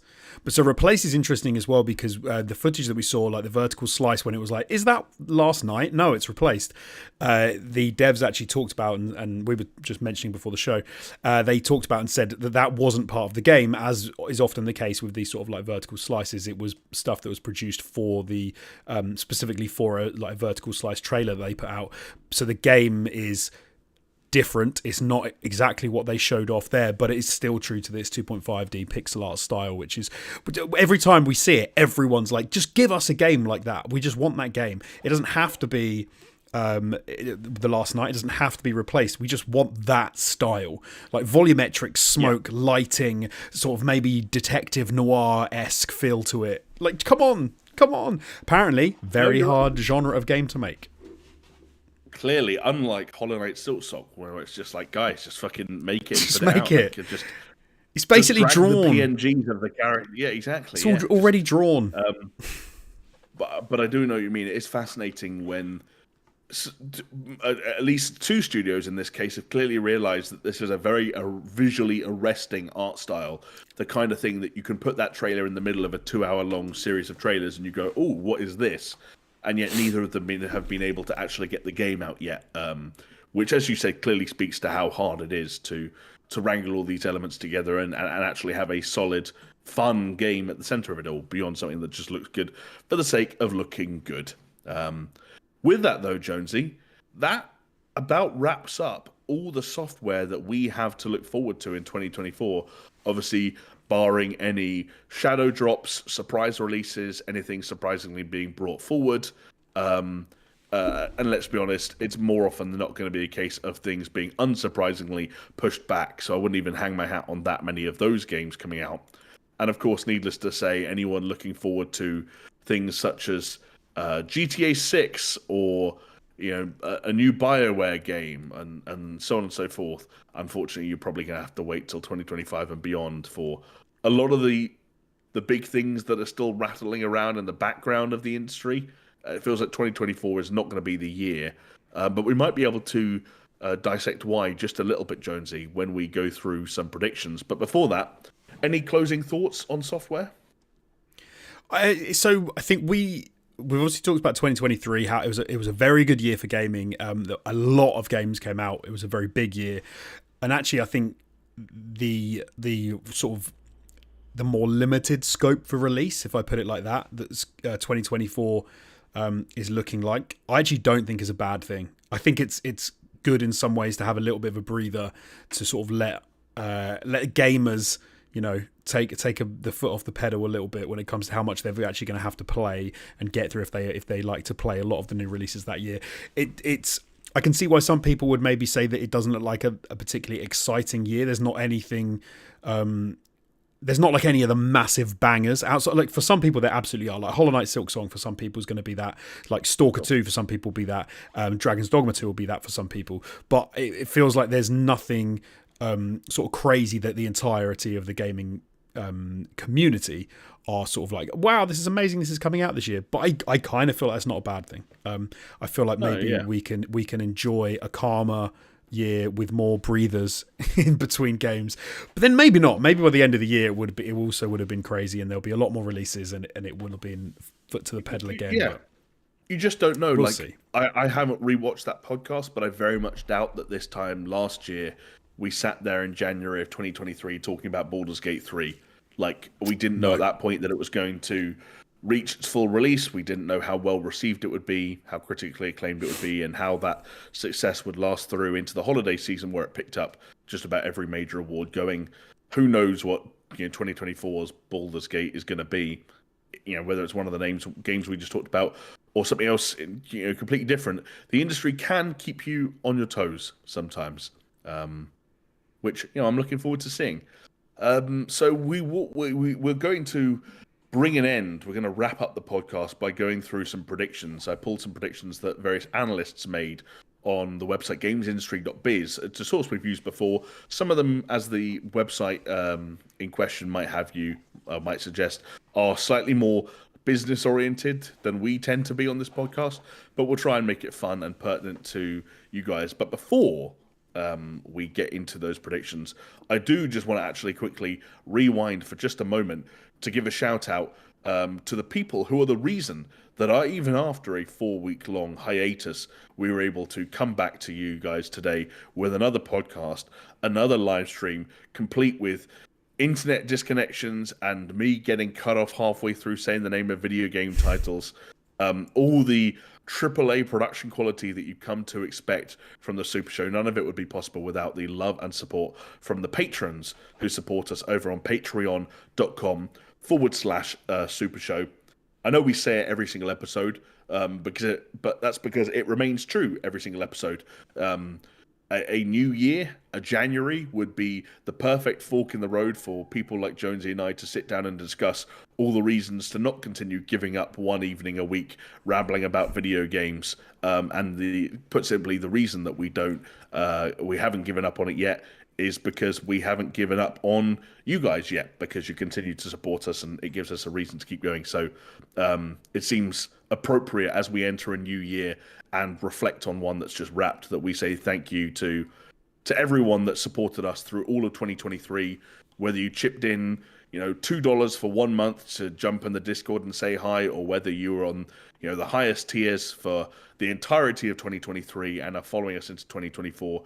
Genuinely, I'm sure I speak for both of us when I say thank you for keeping us going and keeping us motivated, and for giving us a reason to continue to spend another calendar year of our lives as two people in our 30s, just about, one person slightly closer to the other end of it than he'd like to admit, to talk about video games every week. I'm grateful that we get to do it.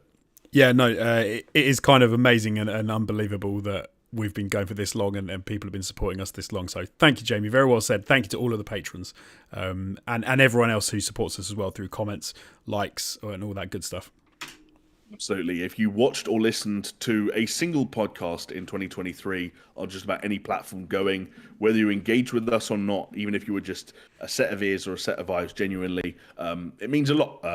Because we could be speaking we could be that meme right now of the guy trying to explain himself to the brick wall, and somehow by some bizarre series of events, we are not. And that I'm very grateful to be able to say that. And I'm grateful to all the people who continue to support us on patreon.com/Super Show. I believe there are some names on screen now of some fine folks that have seen fit to go over there and help us out. But I would also like to give a very special 2024 shout out to Aaron Cameron, Athletic Gravy, Brimstone, Ice Nort Rock Salt, Jesper Kamdal Nielsen, and Pastors Guild. And then, of course, we have the big dogs, the head honchos, the members of the board.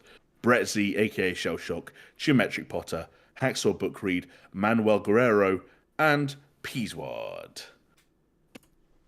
Once again, thank you all so much. That link one more time, patreon.com/Super Show. I'm sure you've all heard it before, but I'll say it again one more time. There's different tiers there. There's different awards at all those tiers.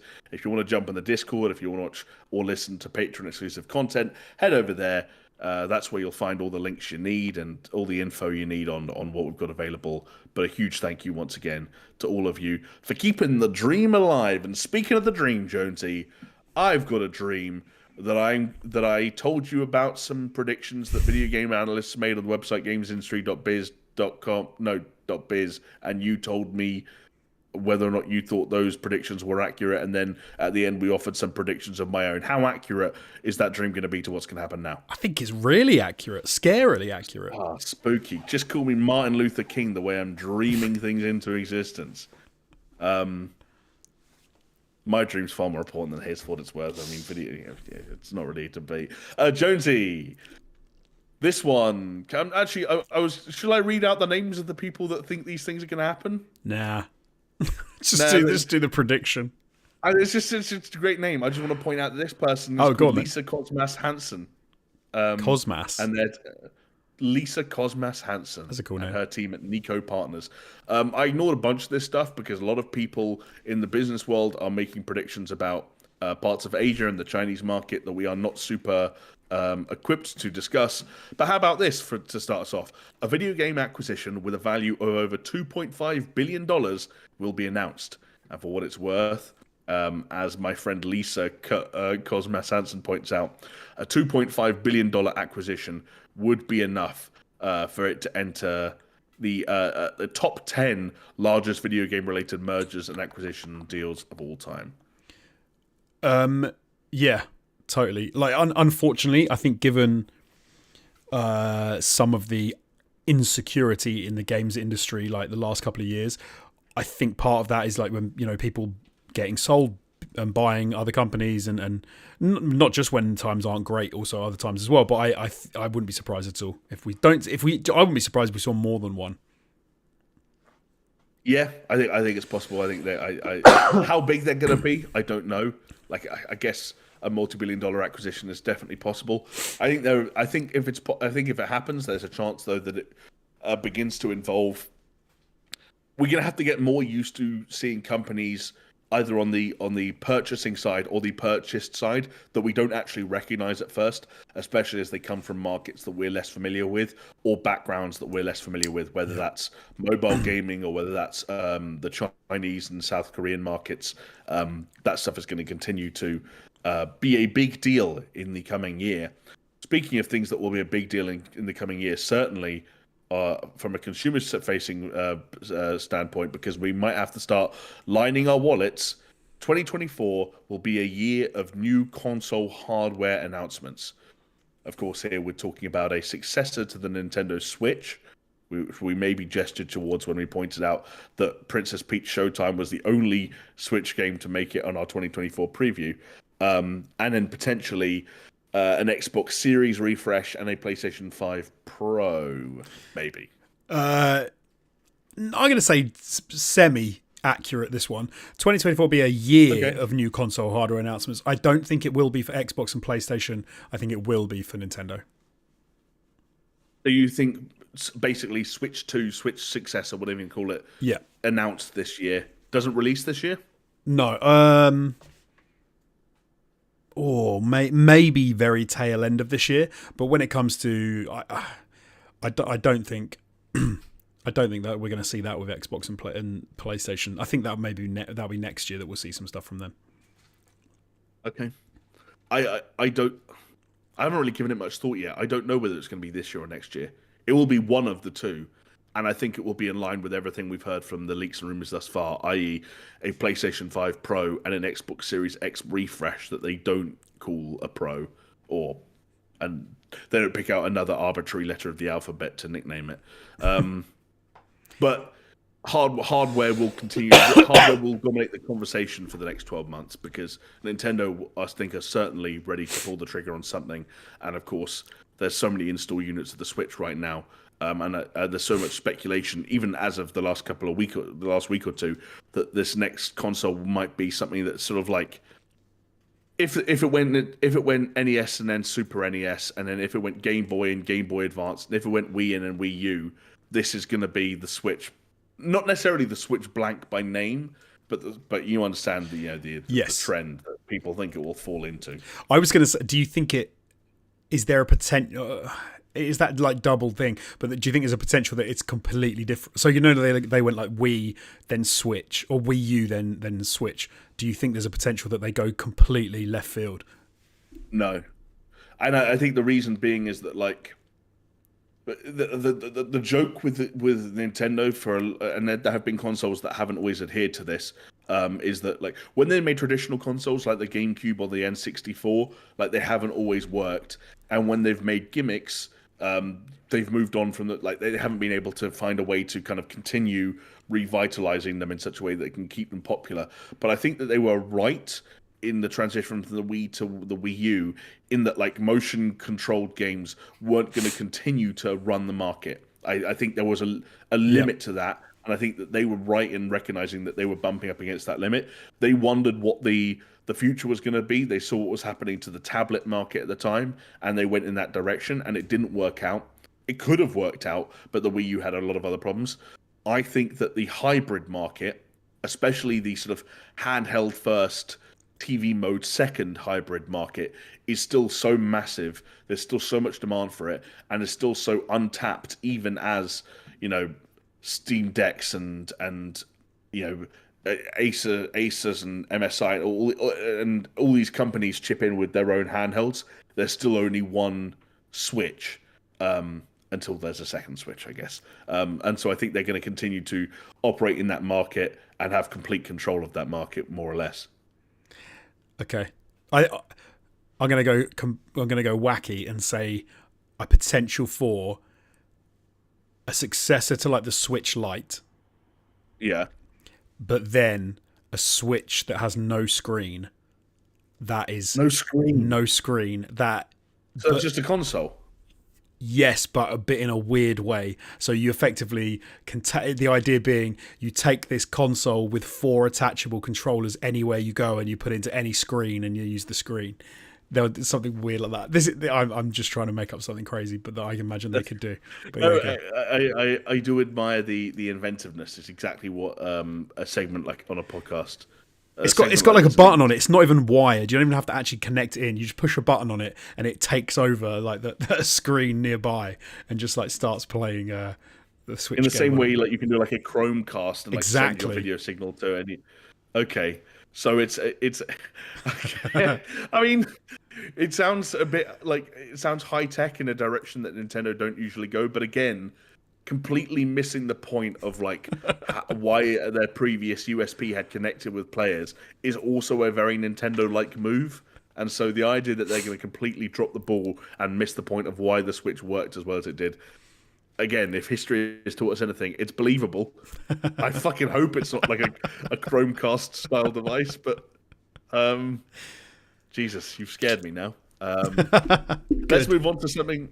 Let's move on to something that definitely won't scare anyone at all, Jonesy. But I know is a topic that you are very interested about in this industry and beyond, and that's a subject that every single analyst that GamesIndustry.biz interviewed mentioned in one format or another AI, and the idea that generative AI will be implemented into games for players basically across the board this year, and that the volume of games that get released year on year will begin to increase at a startling clip as AI not just advances but gets sort of normalized in terms of its usage within game studios, and players basically have no choice but to sit there and eat it.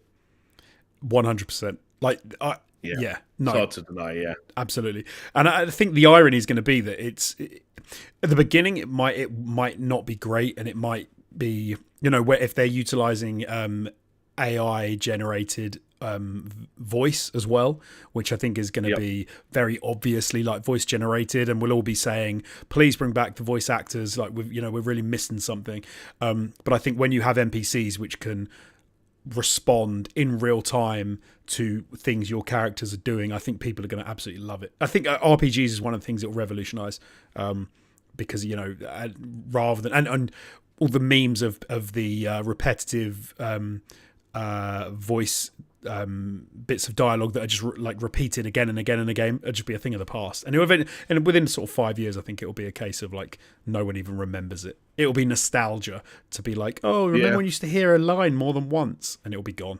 So such a weird thing to try and envisage, and like there's a kind of like a push and pull within me where like objectively speaking that makes games better, but does so in a way that I can still see why some people are very reserved on how it should be used and why it should be used. It will make some worse for sure in the short term, especially. Yeah. Well, I mean, we're seeing that at the moment with artwork all the time, where like every week it still feels like there's a major company or brand that's being called out for like, hey, why did you lay off 10,000 people last year, and then simultaneously just release a piece of like AI generated artwork in your newest, Twitter post or whatever it was. And was it Magic the Gathering that got in hot water this week because they replied being like, yeah, it wasn't AI generated, you're wrong. And then people were like, it's obviously AI generated. Look at this, and this. And then afterwards they were like, we apologize. You're right. It was actually AI generated. We didn't realize. I love that we didn't realize, and we're the ones who said no, it wasn't. Well, I think it might have been outsourced, and right. they blamed it on the fact that AI generative tools are now integrated into traditional image, image re-editing or image creating software like Photoshop, and so they didn't Yeah. realize that they didn't realize that they were doing it, Yeah, you and could so well, that's not really absolutely. an excuse, but No, you could totally be like, oh no, a graphic designer did this. I sat and watched them do it. Like, yeah, but they used generative AI to create this asset. So it gets very tricky. yeah, Yeah, it's a weird one, but no, I think it's just gonna ramp up from here on out. So we'll have yeah. to see. I'm afraid you're right, and it will be messy. And one thing that it will not help, Jonesy, if there is a large scale uptake in the usage of generative AI in certain departments, is the potential for increased layoffs. Obviously, 2023 was a horrific year for layoffs across the industry. Some analysts speculating that layoffs will continue into 2024, as while the game industry will grow, it will not grow at the same rate as inflation. And also, there may still be studios who have hangovers from issues such as overhiring during the boom seen during the COVID period.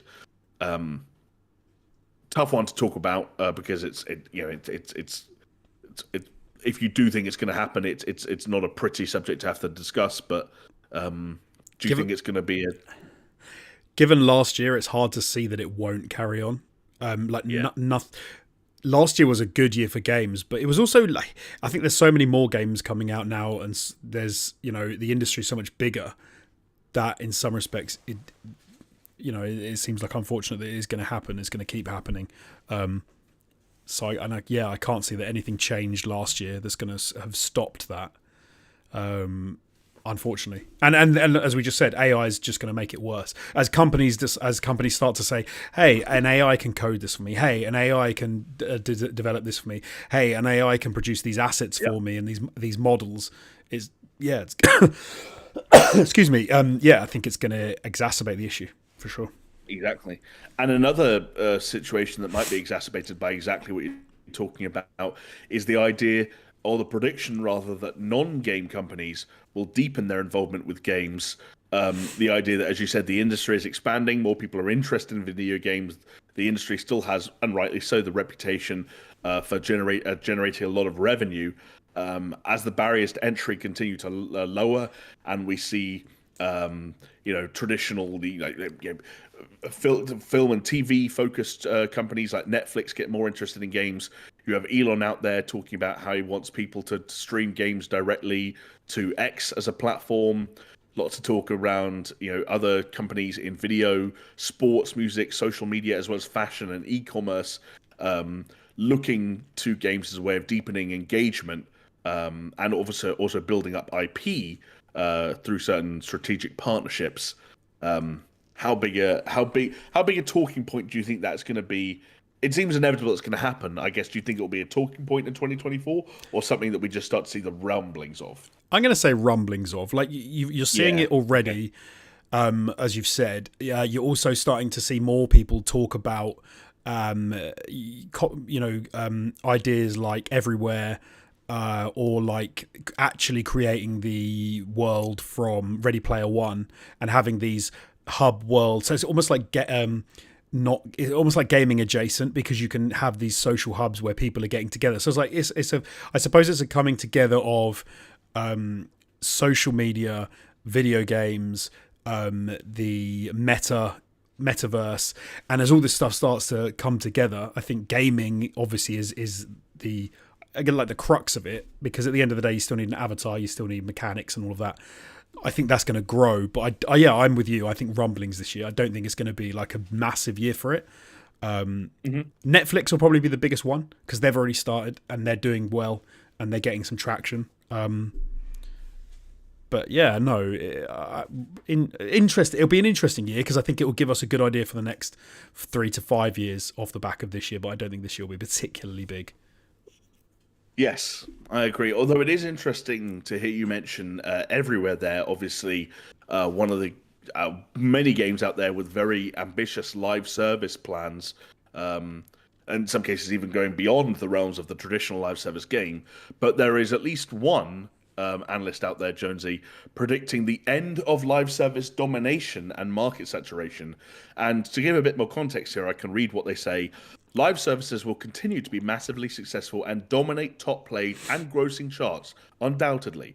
But not every studio will want to develop a live service game anymore. Developers and publishers will pivot back to premium game development.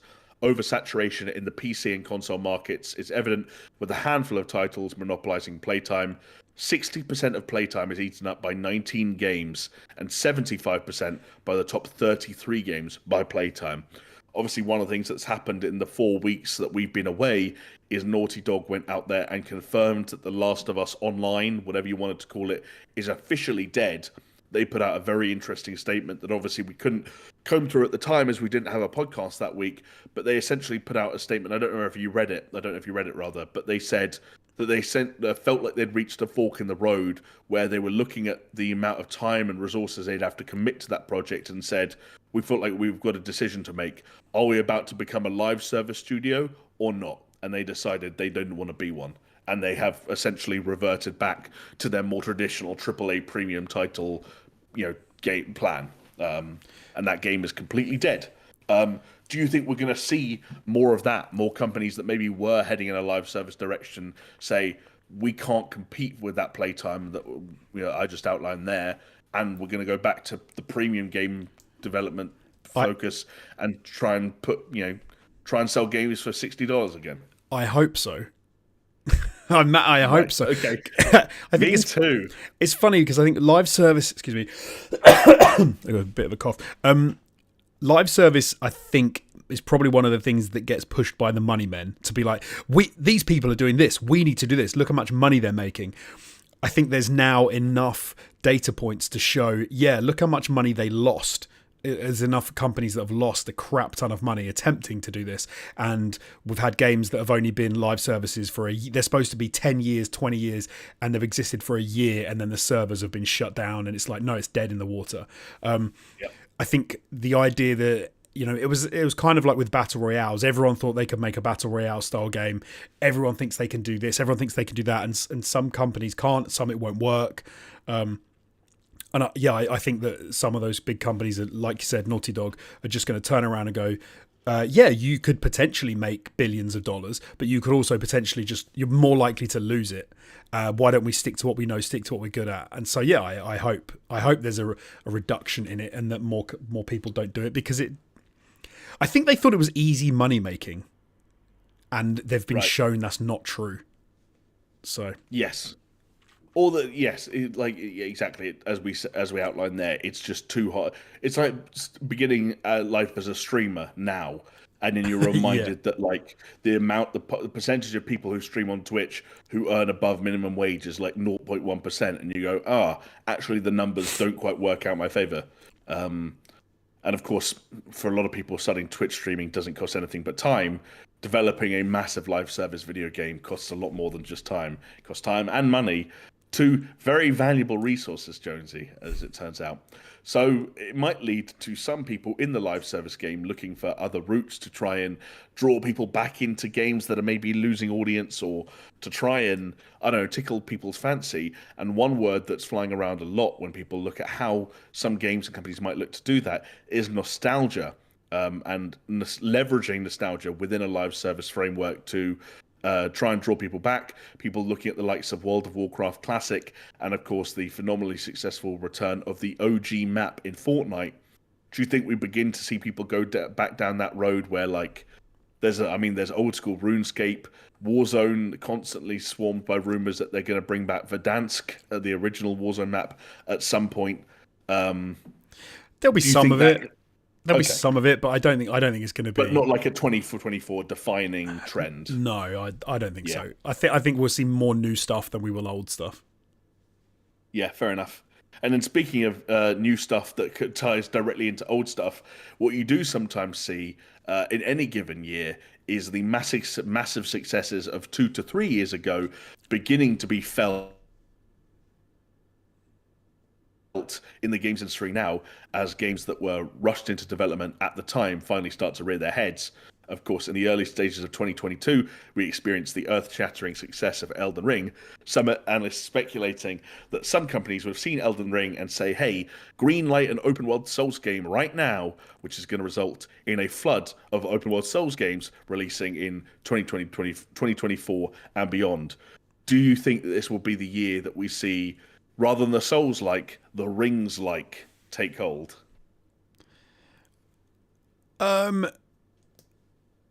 Maybe I'm like the Souls like open world thing is. I mean, if we were going to see it, I feel like especially for this year, we would have already seen. We've already got a lot that have come through, but I feel like that was more of a last year thing as well. Like and we will get some. We are having some this year already that we know about, but not Elden Ring specific, like not open world Souls like specifically. I think maybe that's easier said than done. I'm sure some people said it and thought it was a great idea, but I don't know. Putting together open world Souls like, and especially with how well they managed to like weave those two things together with and have it almost be like emergent. Like I don't know. I can imagine that some people suggested it, but I think it's too big, too costly. I wouldn't be surprised at all to find out that some devs cancelled games that were supposed to be like that. I can't think of any. I can't think of any other open world Souls like games that we're expecting to see drop this year. Or do you mean they mean announced this year? They're saying games that will be announced to come out in years to come. Maybe announced this year. Maybe a couple announced this year, but I don't think there's going to be a massive amount. Yeah. Plus, like the timeline doesn't seem. I don't want to fire any shots at this analyst, but 2 years doesn't seem like you're giving yourself a huge amount of time to see and be inspired by Elden Ring, greenlight your own Elden Ring clone, and get that from 0 to 60, like in 2 years. But we'll see. Do you think that we'll see any in particular? I don't think we'll see enough that we begin to notice the trend shifting away from Souls likes and into Elden Ring likes. I think it will still just all be caught under those same list of monikers that we've already got, from Souls like to Soulsborne to From Software. Like, we're just going to keep using the same names. I don't think we're going to start acknowledging that, now they're open world because Elden Ring came out. Plus, again, nothing that's going to get released this year that's of any substantial quality will have been like, unless there are games that were deep in development that saw Elden Ring and took a 45-degree turn to become more like that. Right. That's possible this year, but nothing that started development in 2022 and has the same scale and scope and ambitions as Elden Ring is going to be particularly ready to go. I mean, put it this way: they're making DLC based on like the spawn from the game that they've already released, and that's still not out yet. So how are you making an Elden Ring game in the time it's taken them to make DLC for an Elden Ring game they've already made? I can see maybe Black Myth Wukong is a game that could have had a pivot, because I think that was like, I don't know if it was open world, but like partially open world, and obviously it's got that. I think it's just always looked like open in the same way Soulsborne games are open. That like there are some like. There's a freedom of movement and like choices and paths and areas and zones, but that game's never looked open world to me. No, but I'm saying if there was a game which took a pivot and they went, no, I want it open world, I could potentially see that as one. Yeah. But it's such a massive pivot, though, isn't it? Like, it is a big. You look at what Elden Ring was, and it's like you don't do that accidentally. You don't become an Elden Ring game because you're like, let's try that. Like, I look at Elden Ring and I think, Jesus, fuck, like, I didn't even love Elden Ring, but there were points where I like looked at what that world looked like, stood on certain cliff edges and looked out into the distance. I was like, good God, like, this is outrageous. Let me be totally honest. I'm someone who could do with a reduction in the number of Souls-like, roguelike sort of games that are coming out. I'm keen for other types of games to start bubbling up and taking over. I mean, Jonesy, I don't know what you want from the industry at this point because we just went through everything coming out in 2024 that we know about with some certainty, and the two closest times you came to saying you were going to buy a game was Suicide Squad and Skull and Bones. So at this point, you're an enigma. Yeah, I guess so. And also that's not true. You were probably hottest on, I don't know, Space Marine 2 sounded like it was wetting your whistle a fair bit. I think Black Myth Wukong is up there for me, definitely, which is I've just completely blown away what I've just said about like a Souls-like. And I'm really hoping Star Wars Outlaws is fantastic. But no, Xenoblade Sagas, Hellblade 2, that's up there as well. So I've got a range. Yes. I'm a complex human being, mate. I've got a range. You're a multifaceted individual with with different moods and emotions, and you're layered. You're like an onion. I'm like an onion. Oh, parfait. Yeah. You're like that's my favorite Shrek quote. Ogres are like parfaits. All right, and with that, Jonesy, that about wraps up getting you to react to the analyst predictions that we pulled courtesy of GamesIndustry.biz there.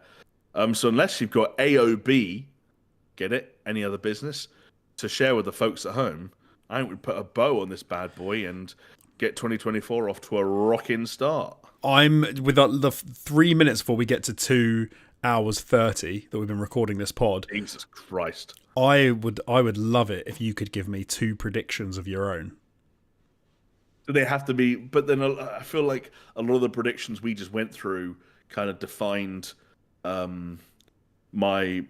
Okay, I think we are going to get another GTA 6 trailer this year, but okay. I think it's going to come a lot later than people hope for. Like end of the year, close to a whole year of waiting, and I think that trailer will confirm a delay into early 2026.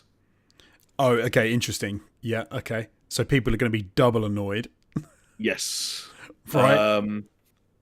And I think that I'll formalize what I was saying about Nintendo earlier in the form of a prediction.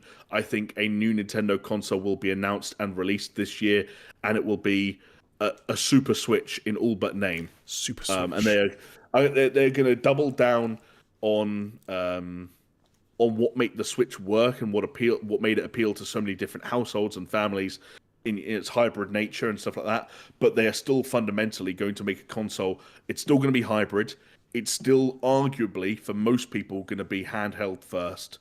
And lots of the things that we've been hearing about its ability to use, various upscaling technologies akin to like a DLSS are going to be accurate.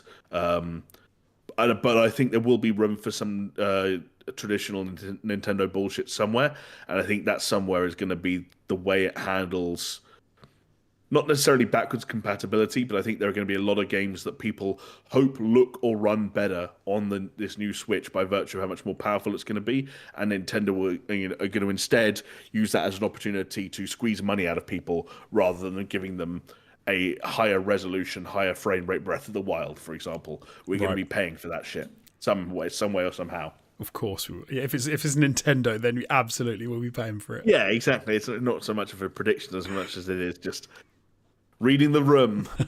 What else have I got? I think Konami are going to absolutely. Oh, I've got to be careful what I say here. I think Konami are going to have a not disastrous but frustratingly underwhelming re-entry into the games industry as both Silent Hill 2 Remake and Metal Gear Solid Delta Snake Eater are met with not like slightly underwhelming and at best reserved praise. Okay. And that the story will continue that Konami hold some of the best IPs and are doing all the wrong things with them. I don't know if I've got anything else. Here's one that I hope for. Yep. And this is just blind hope because it just seems so bizarre that nothing else is happening. I think Sony have at least one ace up their sleeve in terms of their more traditional first-party output that people are hoping for. Whether that comes in the form of a game that gets released this year or a game that is announced this year that rocks the world, like this is going to be the year that Sony say, like we're kind of wasting our time. We need to get like a trailer for The Last of Us Part 3, a Ghost of Tsushima 2, something that really kind of like sends a shiver down the back of most PlayStation fan spines. That's going to happen this year because they're running out of choices. You can't tell people to look forward to Concord and Stellar Blade. Like you got to do something. Okay, I like it. Some good predictions. There you go. There's a few random mattering. Do you have anything you want to add to the prediction pile? I'll add a couple out of left field. I'm going to say another big tech company are going to join the games industry in the same kind of way that Netflix and Amazon have done. You know, they're going to either buy a studio, start developing games, or they're going to start doing something like that. I don't know who, but someone will. Do you know which industry they'll be from? TV, social media, maybe a film production company. Oh, I think it'll be. I think it'll be like software or hardware. So, but no, maybe not. Do you know what? All right, here we go. I'm going to say Elon Musk is going to do it. Elon. So it's going to be something X connected. I know we said he wants to stream games to X. I think maybe X will have their own game studio. Get into that market. You got to spend money to make money. Yep. Another one. Titanfall 3 is going to be announced. Oh, Jonesy, don't play with my heart. Okay. And final one, let's say something big from Xbox and Halo. Something big, interesting. I have no idea what. It won't necessarily be a new game, but I suppose it has to be a new game, though, doesn't it? I don't know. I feel like just has to be something big. We obviously had the Halo series last year. Halo's not in the games franchise isn't in the best place, but there'll be something to do with like the Halo games that will be announced. Okay. I don't know what. Okay. I like it. That's what predictions like this are all about. We're throwing darts at a dartboard with our other hand tied behind our back and a blindfold on right now. That's the fun of it. Alrighty. Well, if you have any interesting predictions of your own or anything to say about any of our predictions or those of the fine folks who contributed to gamesindustry.biz, then let us know. You can reach us in all the usual places in the comment section if you're watching on YouTube. You can join us this time next week live and tell us in the comment section there, in the chat, as the streamers would say. Isn't that a W? Josie will be reading it next week, I'm sure. I'll tell you what, I will. I'll request that people put any predictions into the chat on this week's, and then what I'll do is I'll make a doc with our predictions from today, the predictions from the analysts and the predictions from chat, and then we'll keep it because we don't normally do this, but we'll keep it safe, and then we'll look at it and we'll do that as the first show of or the last show of this year or something, and we'll go back through the predictions and we'll see who nailed it, who missed. And where we're at. There you go. Maybe we'll give Chris some homework, so when he's on 200, he needs to come at us with some predictions as well. I like it. We'll collect predictions from left, right, and centre. So if you want to get involved, comment section on YouTube, hit us up on Twitter, maybe even consider joining the Discord and giving us a shout over on there. All things that you can do and all things that would be supporting us. And until then, we're going to be back here, same place, same time next week for another super exciting edition of the Super Show where, because it's the month of January, we'll have had no new games to play, no news to talk about, but you better bet that we will waffle through internet disconnects and all for another 2 hours. And if that sounds like your cup of tea, then we hope you'll join us. Until then, have a great start to 2024, he says, on the 8th of January, and we'll see you next time. Bye. Cheers, everyone. See ya.